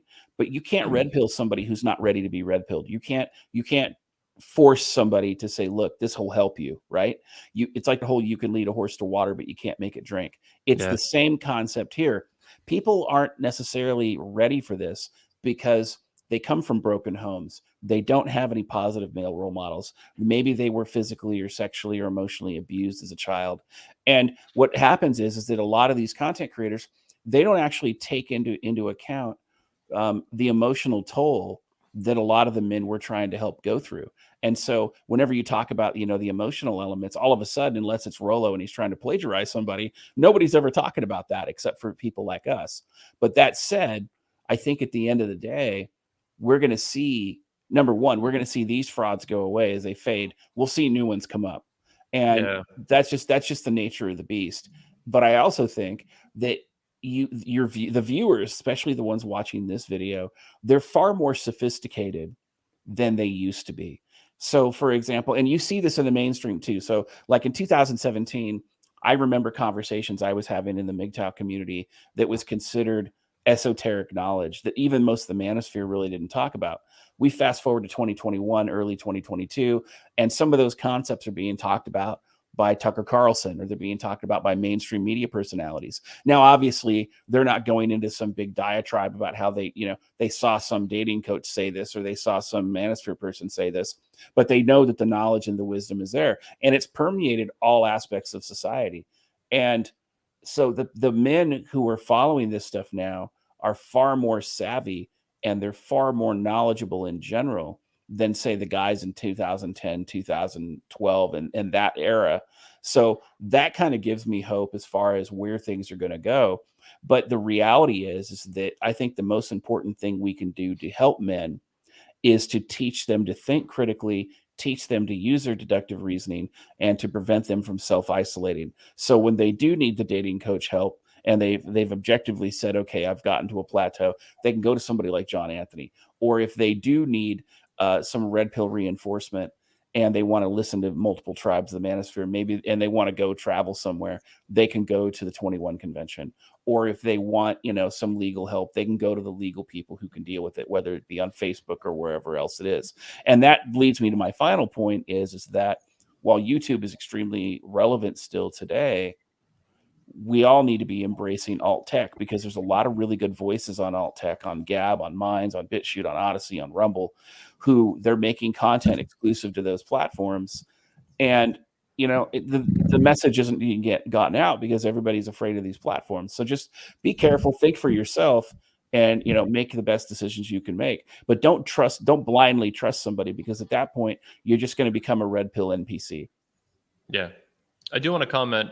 Thanks for that expo, or what do we call it? Monologue, DDJ. Appreciate it. I want to comment on something that, you were commenting on in here too, but John Anthony brought up a minute ago, the cynicism. I don't blame you for being cynical about it, because the situation is dire and it's fucked up, and it has been fucked up for a long time. And the longer you've been in the Manosphere, the easier it is to be cynical. I mean, you've been in it for a long time like me. Alan Roger Curry is another guy I like a lot. I guess you'd call him a dating coach per se, or a seduction coach, whatever. He's been in it since the 90s, and he's seen it too. And he's seen how fucking sick and retarded it is. And it's really hard to make it better. Even with 115 expose videos, I have dozens on my channel, probably over 50 at this point as well. I don't even know how many. Like the one we showed at the beginning of the show, that was a cut up of a couple different expose videos. I have my documentaries I've put out. I've shared a lot of your expose videos, John. Happy to do so. But it's definitely an uphill battle. What I will say, though, is that in any domain of life, the truth spreads slowly and lies spread fast. So, and I think Winston Churchill had a famous quote. That was where the concept was introduced to me, from a famous old quote of his from back in the 30s or whatever it was.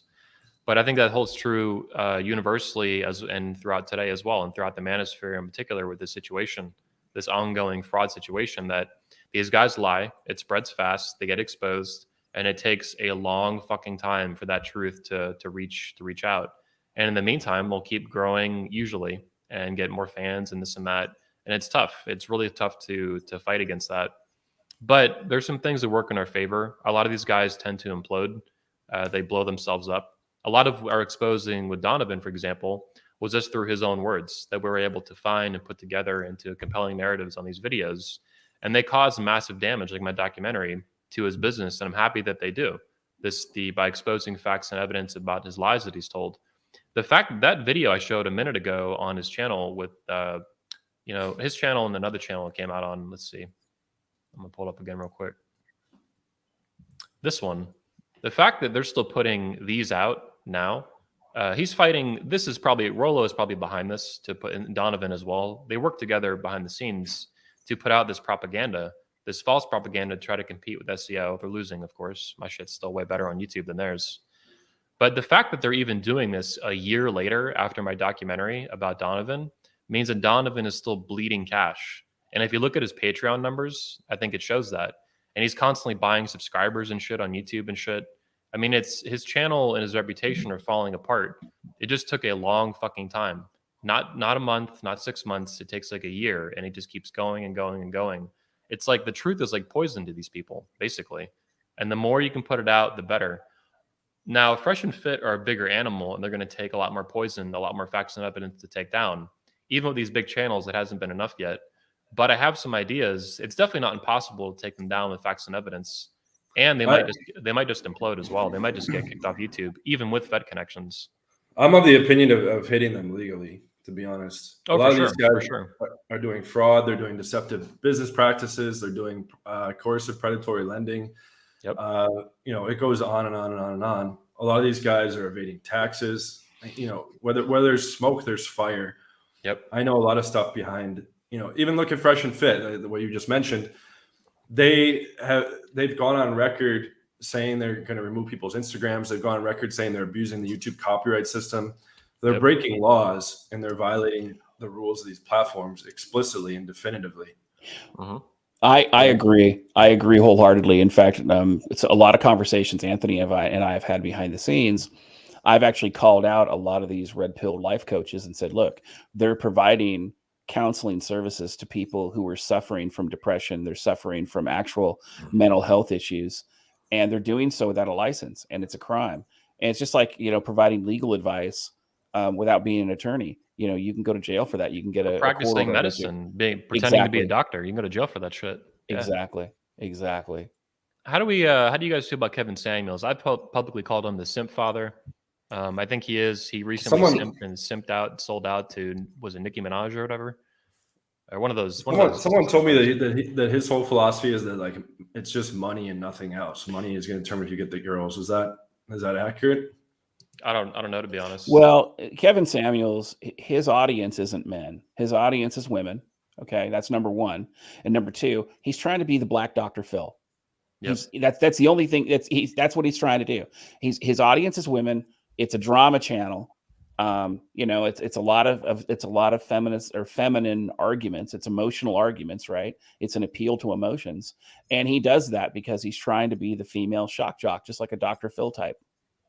Yep, I've seen people call him the Oprah Winfrey of the Manosphere too, or something like that. But I think he's a simp father. I don't think everything he says is wrong or bad. People misconstrue this. I don't even really know if he's a fraud. I haven't called him a fraud yet. I haven't seen like hard evidence of that, like you'd see in a child stalker, like Jonathan Pigwood or a Conovan Chart or a fraud father or fake and fraud. I mean, there's a lot of them. But he definitely simped out and sold out when he got big. And that to me is telling of his character. That's why I called him this. People think it's like I hate him or something, and I don't hate him. I don't know him. I've never talked to him. I've never seen anything too egregious with what he's selling. He's not selling like fraudulent courses or anything like that. I think he does want to be a Dr. Phil. I think that's accurate. Whatever. I don't have a particular hatred of that. But it's that when he was confronted with a woman, a celebrity woman, and in a big moment, he simped out and he sold out and he chickened out. And his own fans have confirmed that in our comments. A lot of people were really disappointed when he talked to, I think it was Nicki Minaj or whoever. And that to me, it's telling of who he is, that he got scared and he sold out and he didn't stick to his guns and what he normally says on his show, going after women who are disgusting hoes and shit and, brainwashing young women. He chickened out. And that to me, that's bad. I don't know if that makes you a fraud. It just makes you a pussy. Yeah. Someone sent me a good summary of him recently. They said he's a 2-time divorcee. He says money is the only real value, whereas game, swagger, masculinity, good bedroom skills, social skills, those are all counterfeit currency. And then this dude showed me evidence that Kevin Samuels was only making like 11 grand a year in his 30s. He showed me like these documents. But yeah, he said on the Fresh and Fit podcast, he's dating a lot of women and is taking care of them. And he said that a lot of people are saying he's paying sugar babies. But yeah, I mean, this whole thing that money is the only value you have to a woman, that's bullshit. Yeah. Yeah, it's just more, I mean, so many, these frauds are a good example of it. I'm not even saying Kevin Samuels, again, is a fraud necessarily. He could be. Maybe we'll see some evidence of that. But the fake and fraud crowd too, even their simp fans are like this. They're obsessed with money, bling, bling, dog. Like, it's really low IQ materialistic shit, and they have no higher values or goals or aspirations. Same thing like the image rappers put out and stuff like that. Yes. Those guys are always trying to like flaunt, just different stuff. But it was funny because in the beginning, like the fake press releases they bought, they were just posing next to cars and planes that weren't theirs, wearing a CEO necklace. They still are. It's success porn. Yeah, it's success porn. Yeah. Yeah, it's so pathetic to me. Like you're going to die someday. It could be tomorrow, it could be today, it could be 10 years from now. Who the fuck knows? And I don't have a problem with people making a lot of money, right? Whatever you're going to do, make this thing, this service, this product, this widget, whatever the fuck, build a business, have a career, be a coach, paralegal, lawyer, whatever the fuck. Good for you, man. Be a millionaire, be a fucking billionaire for all I care. But if you're just going to worship money and that's the only thing you care about in life, you're pathetic. Like, you're going to die someday, and the minute before you die, you're going to realize you wasted your fucking life on bling, bling, money, dog. Like, this shit it's really, really pathetic. And I think they're abusing it. The rappers and stuff promote it in the black community, and that's why I don't think they target black men intentionally, young black men, but I think because they're black, well, I think maybe because they're black, they do it automatically. So you know what I mean? One of the worst kept secrets in the African-American community. So I used to read a website called raprehab.com. And I know the guy that runs it. And we talked behind the scenes a lot. And one of the things he told me, and this is something that kind of I was able to independently confirm, was that a lot of the music industries that promote the gangster rap, those same executives are the major stockholders in the private prison system. So they're basically promoting this idea of gangster rap. These guys commit the crimes and then they go to the private prisons, and so they're making money off the rap and they're making money off the full prisons. And that's one of the reasons why you see somebody like, for instance, Bill Cosby got targeted so badly, because Bill Cosby, he had money, he had women throw themselves at him, he liked his party drugs, and so all these people came out of the woodwork to go after him. But they only went after him because Bill Cosby started speaking about positive masculinity in the Black community, personal responsibility. So there's a huge issue that's going on here where these people are being psyoped in these behaviors on a massive scale. And positive male role models are a huge thing. And now that the economy is imploding, people are starting to realize that those answers that they got are the wrong answers. And I think that's why we're going to see a huge influx of men joining the red pill community, looking for the answers they're not getting from the mainstream. Yeah. And I think it's important to clean up our community as best as possible. It's not going to be perfect. There's no way it's ever going to be perfect, and it never has. But to clean it up as best as possible as it continues to hit mainstream news, like I did with Make Women Great Again, hit all the new stuff back in 2020, right before COVID. Kevin Samuels has hit a lot of new stuff, the celebrities and shit he's talked to now, whatever, all these rappers and shit. I don't like these fucking gangster rappers and shit. Who gives a fuck? But it's the Manosphere keeps hitting different news things, different news cycles, right? Jack Murphy even being a huge cuck hit on some news articles and stuff. And this is going to keep happening over time as the years go by. And sometimes it's going to be for the worse. I think John Anthony or DDJ earlier in the show was talking about, these guys could be, in my opinion too, I'll just own it personally as a personal opinion. I think the fraud father, Rollery Tomasi, could easily inspire a mass shooter. I think he kind of wants to, in his own psychopathic, sociopathic way, to get book sales, because he knows if some kid shoots up a school or a yoga studio or whatever the fuck, and the rational male, shithole male, is sitting in his fucking backpack, that's going to sell books for Rollo. And Rollo is that fucked up in the head, is that much of a pathological piece of shit personality, he would love that. I believe that firmly. A lot of the speakers I talk to behind the scenes, they also believe that. And I think it's very likely that at some point he will inspire that. This guy is that sick in the head. He's that twisted and that fucked up. He's not just a commercial operator. Rollo has a God complex and a Messiah complex deep in his personality. And that's why he has this little religion, this little church around him of hypergamy.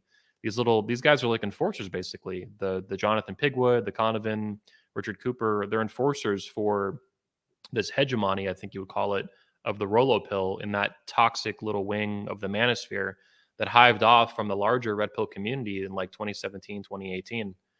It's sick, and they're going to get someone killed, and Rollo's he'll do all the necessary stuff in public. Oh, I disown this. I can't believe this guy shot this school up. Oh my God, it's a tragedy. But behind the scenes, he'll be rubbing his hands together like a sick fuck, because he's going to sell more books and make more money and all this shit. It's really there's already all kinds of problems that it has created. People email me, oh yeah, my friend like hit his girl because he was so like jaded from the red pill stuff. And wow. There was that school shooting in England by a guy who was pointing himself as Professor Waffles. And, it's not for sure, but he was a big wheat waffle supporter who's a current black pill voice. I made a video on wheat waffles showing this is like a 19-year-old in England that's delivering pizzas and rating everyone's face, making men not give up all hope and hate their lives and hate themselves. And what's crazy is the guy that shot people in the UK and then killed himself. He was saying that he didn't even care about his looks before any of these topics until he came across them in all the forums and watching the videos and stuff like that. And then it just sends them down this incredibly negative rabbit hole. And, there's all kinds of stuff that's not getting reported because this content goes out, in mass. These videos get shit tons of views and guys don't know any better. And so now they all, now they're hating their lives or they're hating, the fact that they don't look like a model, or they're hating women in general. And that manifests in all kinds of horrible ways across all of society. So that's why, this problem is much further reaching than just the Manosphere. These guys are. Yeah. Well, what it is that you have damaged men trying to teach damaged men. And really what you're doing is that all you're doing when you're damaged and you don't really have any kind of sense of self, or you don't know who you are as far as your own personal identity is concerned, what ends up happening is you're just teaching these men to circle the drain. And that's why you're seeing all these people lashing out and going, the red pill has hurt me and all these different things, because they're only following the content creators that are driving them further into despair. And now I want to talk for a moment here about more specifics, like we promised in the show, and we've done, I think, a really good job of that so far. I want to get both your takes, DDJ and John. We'll have John go first. What are your thoughts on Richard Pooper here? I'm going to pull up some videos on him as well from you. Yeah, I mean, I made a couple videos about him. One that I aptly titled "The Butt Plugged Beta," since he made the book "The Unplugged Alpha." From what I've heard, he came into his wealth through his brother, who was running a lot of the business stuff. I attacked him, in these two videos up here. He was trying to say that I look like a fat can of smashed assholes, even though I have visible abs. A lot of these points they make are just ad hominem and not even based in reality. Like Rolo calls me the fat kid in Brazil. Like, again, I have visible abs. Like, even Jay Vincent was like, dude, you have like 13% body fat or something like that. But basically once I attacked Richard, he made this video, and that's what I covered that too. Richard Cooper quits. He was saying, he's never been like attacked publicly before, and he can't handle it. He wants to like quit the Manosphere. And he even made the statement on record in that video is he said, that he thinks the red pill is worse than blue pill, which is funny because he's been pushing red pill stuff. But yeah, I mean, he's just, I think he's just a classic hypocrite because he's a single mom expert, right? Yeah, he says in his book that he just got, walked on by single mom after single mom and girl, hitting the wall, this and that. He's only shown like one video with a girl ever, and the girl was clearly like, "The fuck are you doing?" kind of thing. But yeah, I mean, he made that money just because his brother's efforts in some business endeavors, and he like piggybacked on it, and it wasn't his own, his own stuff. But he's one of those guys that just thinks he's cool because he bought an expensive car and that kind of stuff. But he's, he has no game or anything like that. He doesn't know what the fuck he's doing in regards to. Yeah, he's a huge loser with women. Yeah, I've seen him in action. I have some pictures that are pretty damning, actually. I don't know if I can share them. I don't know about the legality of that, but I probably wouldn't. The pictures are in my head. The pictures are in my head. I'll tell you that at minimum. Well, what do they look like? The issue that I have with Rich Cooper is that he's charging like thousands of dollars for people to be a life coach. Okay, it's $3,000 an hour now. As recently right. As up to 3,000, and so 2,000. Right, that right there is absolutely a scam, because you can go to a PhD forensic psychologist, from one of the top schools in the country and pay $250 an hour and get better assistance if you needed it than from somebody like Rich Cooper. And the other issue with Rich Cooper is that he's a meme. He's a marketing product. He's the type of guy that, because he's a bigger guy, he's got a little bit of arms, he's got the bald head, and he's got the beard to hide the weak chin. Well, he takes testosterone too. Just saying to make that clear. He's well, pretty open about it, though. Yeah, but I guess what I'm saying is that he's the type of guy that can't handle conflict very well. Is he a transsexual? I know you've talked about that before. I did.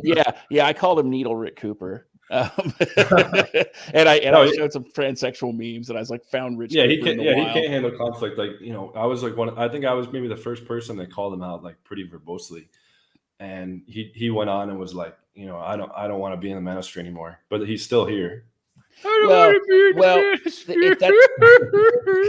That's a marketing technique, right? He did that. Oh yeah. MGTOW. So he would RC Tyler's been quitting for 10 years. Yeah, he did that. I mean, he did that to the MGTOW community. He's like, MGTOW sucks, MGTOW are cowards, blah blah blah. And then 5 videos later, he's making 6 videos using actual MGTOW philosophy, right? Yep. But he's branding it as his own private red pill wisdom. And he's doing that with the Manosphere now. I'm gonna quit. Bye, Felicia. I'm gonna quit. And then he's gonna go and he's gonna plagiarize other people's content, and he's gonna pretend it's own. It's just that's the Rollo Tomasi technique. Yeah. Yep. Yeah, he's I think Cooper is definitely a fraud, but in my opinion, he's a minor fraud given the extreme nature of people that are even more aggressive. Now, I don't want to downplay the $3,000 an hour being a massive scam. I wouldn't pay him $3 an hour for advice. Ripping these guys off, being a single mom expert, pretending to be this red pill alpha male. He is the butt plugged beta. He's very beta with women. There's no pictures anywhere of him with hot women. You'll never see any pictures of him with hot women. Yeah, to that point, really quick, that's true for like almost everyone that claims to be an expert with women. I remember Andrew Tate was like, he's like, what I find odd is these men claiming to be dating coaches and they're not even one single picture. And then I show thousands, like I have thousands, even in hookup situation, to hundreds of hours of the hidden camera infield. And then what the red pill guys will come and say is, oh, that's all fake. Those guys have zero proof. I have endless proof. And then they'll say, this is fake. This is their proof. Beluga whales. Beluga whale. I mean, look at this. This retard is married to this. So when I was in my 20s, I knew military guys, and because I lived in Washington State, some of those guys were in the Navy. And what they would do is you'd get about 6 or 7 of these guys. They'd get off the boat. They'd come in. And some of the guys in the Army would do this too. They had this thing called hogging. And basically what they would do is they'd all go get drunk and they'd see who could come back with the biggest pair of underwear. And it's funny. And it's funny. Right. And it's funny because that's what a lot of these wannabe dating coaches are. They're just going hogging. That's all they're doing. They're going hogging. He loves hogging. I mean, here's him in action. We got him on the honeymoon. We got him at the wedding. We're working on a meme now, actually, where he, the pig is on the wall, like he's a hunter. You know what I mean? Like a Elmer kind of Fudd or whatever you call it. But yeah, he's a big hogger. He loves that bacon extra thick and extra aged. He likes it big and nasty, man. And if he was open about liking big and nasty women, I wouldn't be as mean. But when you lie and say that they're 10s, I mean, fuck, dude. Like having accomplished a lot in the game for real and being able to show it all, I take offense when all these guys claim to be experts too, like anyone would in any field. Right? You should. Like, yeah. Like any real expert in a field, when someone comes in and is like, I'm an expert just like you, and they have nothing to back that up. Like imagine, it's crazy though, because in this space, since it's unregulated and you don't need to really show much, most people don't require that as a burden of proof on the creator. It's like someone is claiming to be like the best UFC fighter and there's no record of them ever fighting. Yep. Right. Or just John, a few fights where they got their ass kicked. Right? I want to ask both of you questions specifically about Conovan Shart. So, you know, Jack Murphy is an exposed cuckold, obviously, and that's where this meme was inspired by mostly. Now, at the beginning of the show today, I showed you guys the 5-minute intro where Conovan was bragging about his wife or girlfriend or whatever, his partner, his life partner, right? Getting banged by all these dudes. She slept with a lot of guys. There's other videos where he talks about her being a rampant cheater. She's cheated on a lot of guys. She's fucked huge dicks, big old dicks. So do you view Conovan as a cuck as well as a fraud or no? I think that he's got one-itis. And I think that you can tell, I mean, any guy who has one-itis is so insecure that they're not like the law does not allow them to say they have game, right? That's how bad it is. And so he's got one-itis so bad for this woman that you can't even say that he's looking at her through rose-colored glasses. Like he's having a delusion.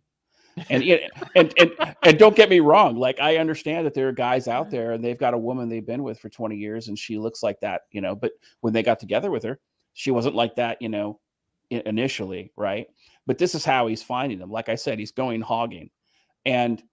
But is he a cuck? Because she bangs someone and he brags about. I think he's in the neighborhood of cuckoldry. I mean, legitimate cuckoldry. I think he's in the neighborhood. In the neighborhood, okay. In the neighborhood, at the very least. Now, whether or not they've done anything behind the scenes, I don't know. But I'll tell you what, I'm not going to be surprised if it comes out that she pegs him at one point. Okay, your take. Do you think he's in the neighborhood of cuckolding? So okay, I mean, I think like he has as much cognitive dissonance about his own girl as all the followers do about his shit being true. Okay. You know, he has these guys. What I've realized, like, look at RC Tyler. He borrowed that directly from Fight Club because he's the spineless fucking Edward Norton, and he wants to portray himself as Tyler Durden. He literally copied that name, Tyler Durden. It's a Batman persona. Where did Rollo Tomasi's name come from? That's like a tip of the hat. It was like a huge fraud scammer that he took that name from. It's a villain, actually, a murderous villain from LA Confidential. Yeah. You're right. It's like a persona they put on, this badass villain or something. Yeah. Yep. But you know, if you're Donovan, right, and you're acting like the man all the time on camera, you're gonna think you're the man, right? But when you measure up the objective facts about what his girl really looks like, he's not gonna go say, "Oh yeah, my chick's busted."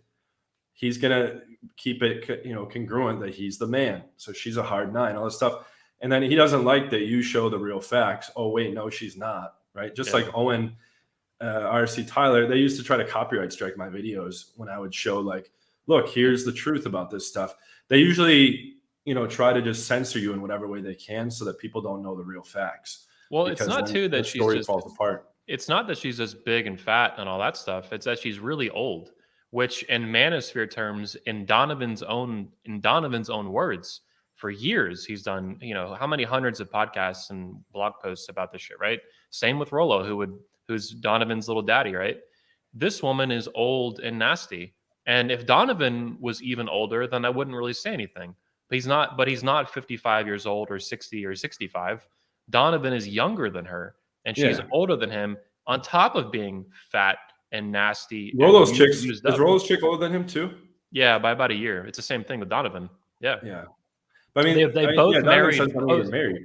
Right? Rollo married a post-wall woman that he bitches about on his blog and his podcast all day. Exactly like Donovan has also married a post-wall woman. At least Rollo's never lied about it. He lies by omission, in my opinion, kind of. He tries to hide it.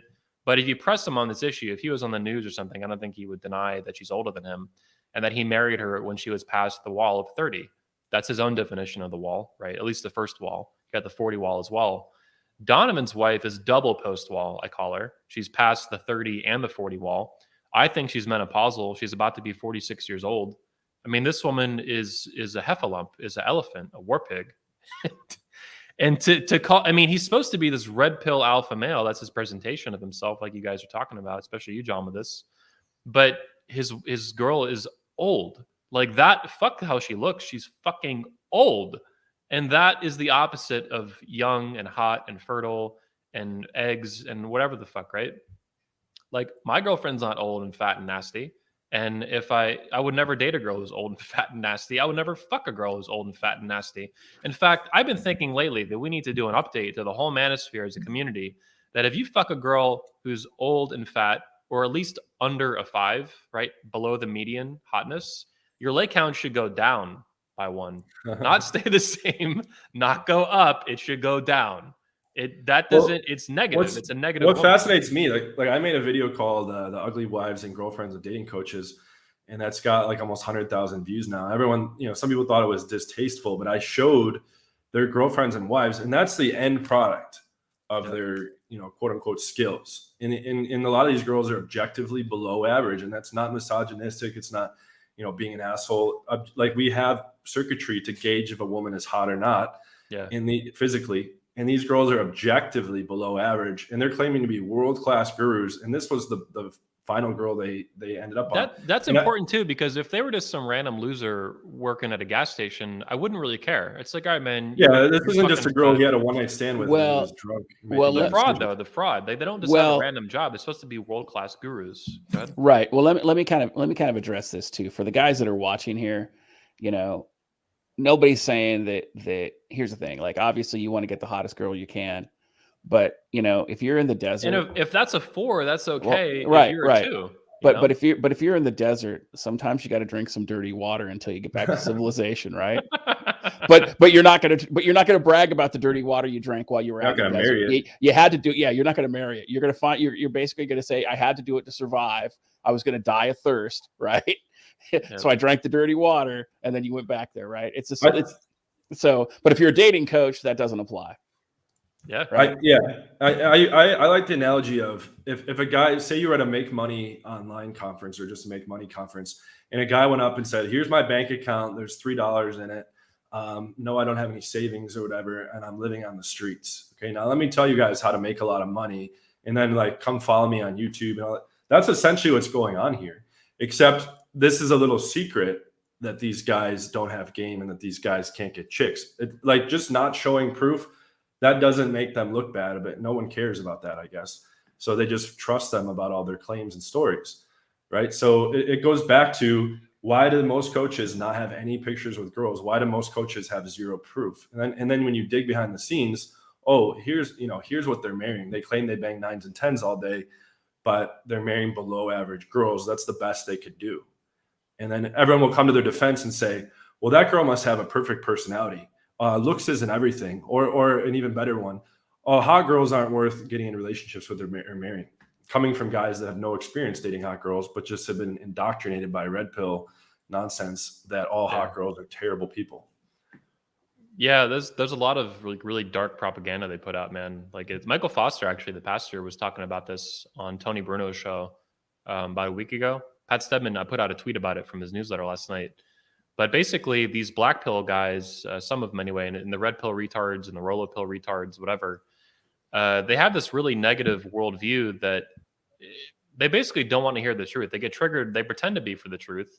And maybe in some ways they want to be for the truth, but when Michael Foster tells them, hey, man, some people are in happy, healthy marriages and they fuck all the time and the wives are hot. These guys, like, they can't fucking believe it. Like, not I think, that bothers them because they can never have something like that. Because they're broken and they don't want to heal.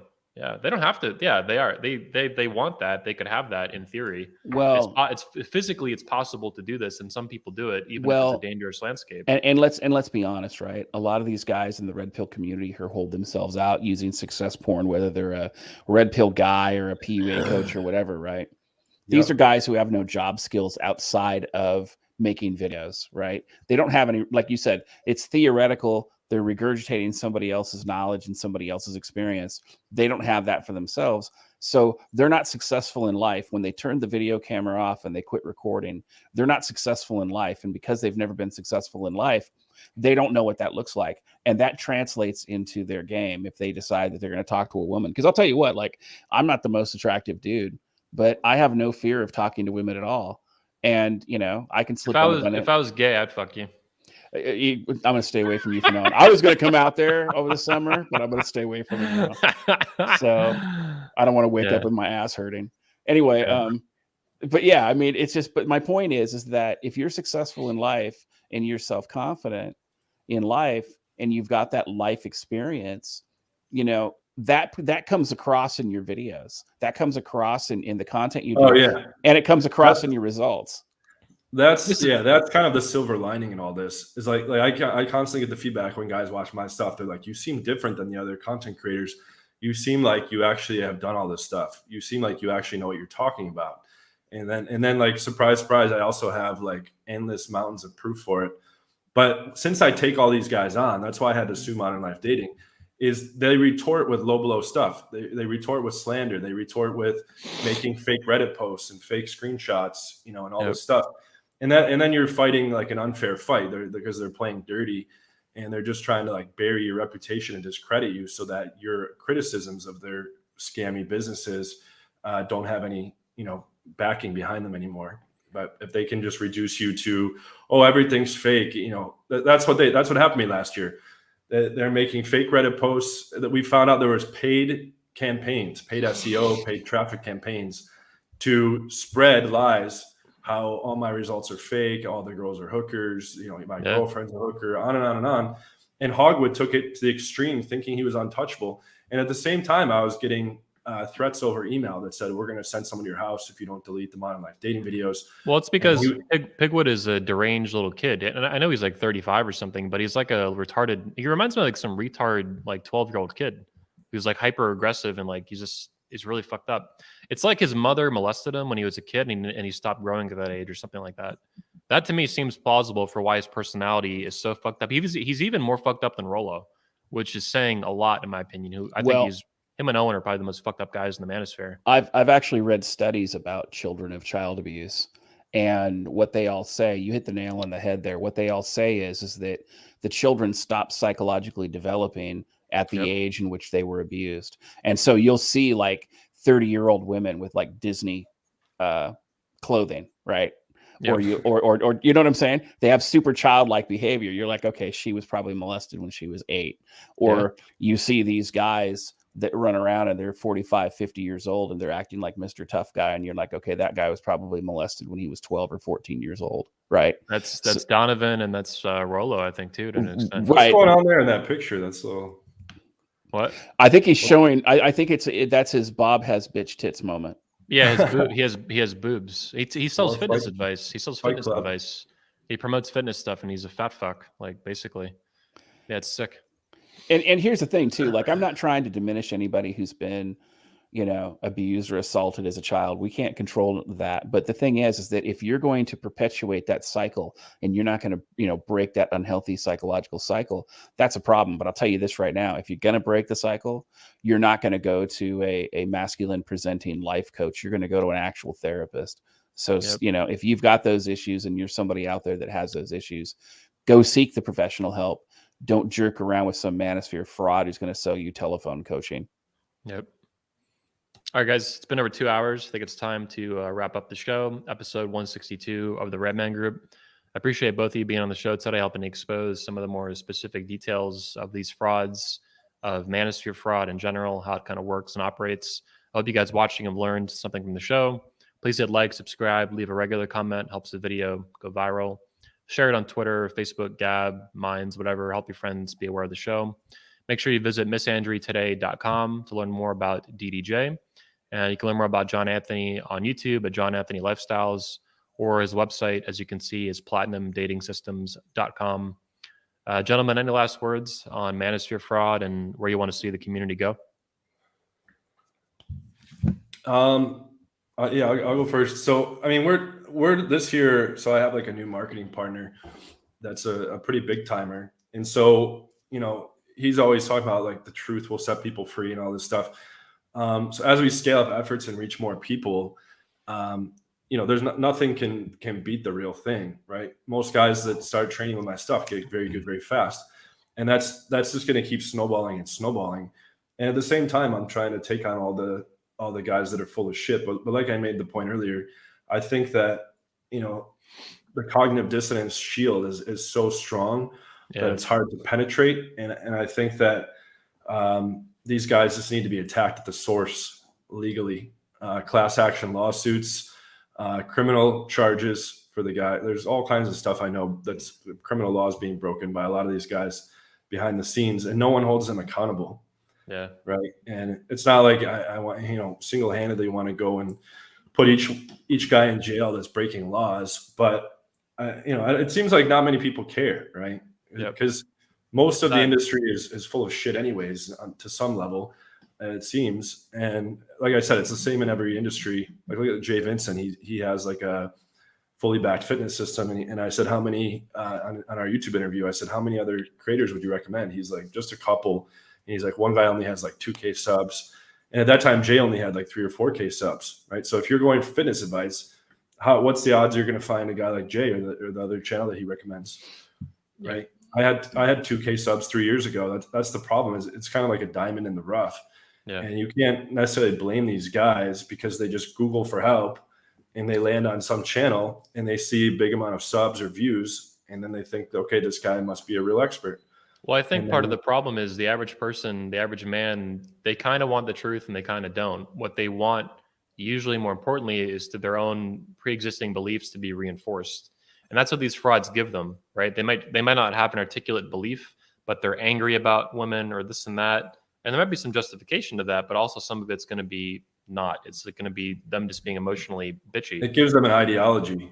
Yeah, to perpetuate this and to make them feel like they're right and feel like their own beliefs being reinforced. And people want to belong to something, Well, so, and I think to kind of add on to that too, it not only gives them an ideology, it gives them a theology because they're afraid to walk into a church or they're afraid to really, explore that.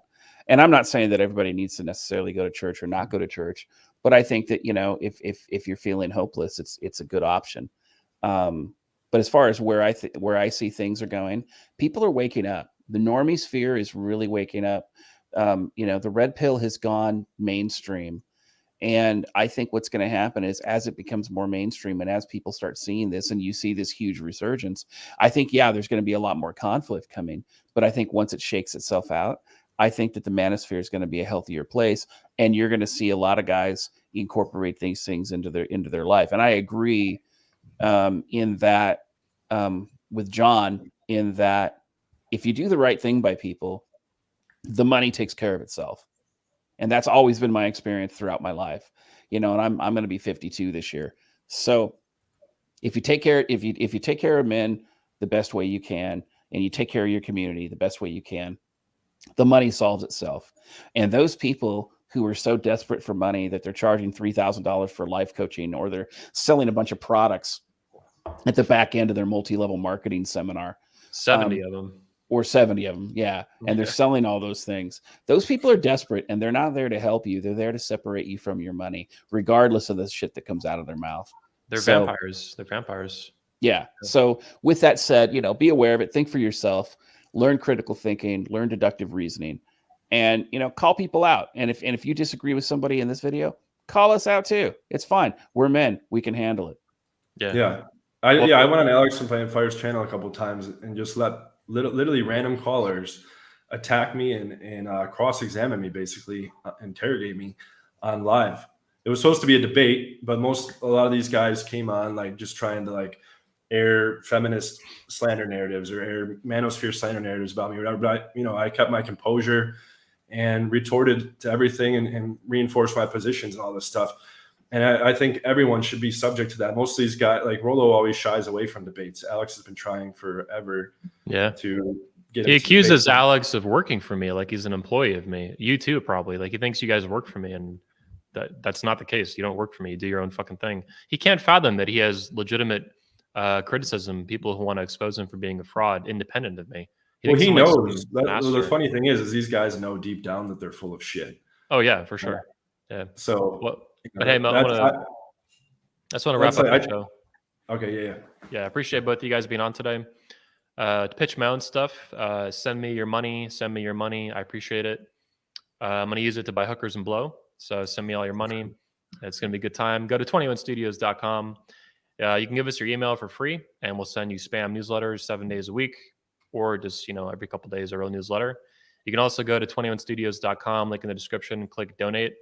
And you can learn how to support the Redman Group, 21 Studios, 21 Convention, and our different events and the content we put out, ultimately free to the world. But it still takes money to do these things. And I appreciate you guys' support. Whether you share the video, send $10, whatever, it's appreciated. With that said, DDJ, John Anthony, appreciate your time today. Peace out. Thanks, everyone watching, appreciate your time coming out to the show and all your support for the channel. See you guys next time, probably next Saturday at 11 a.m. Eastern, Saturday for the Redman Group. Adios.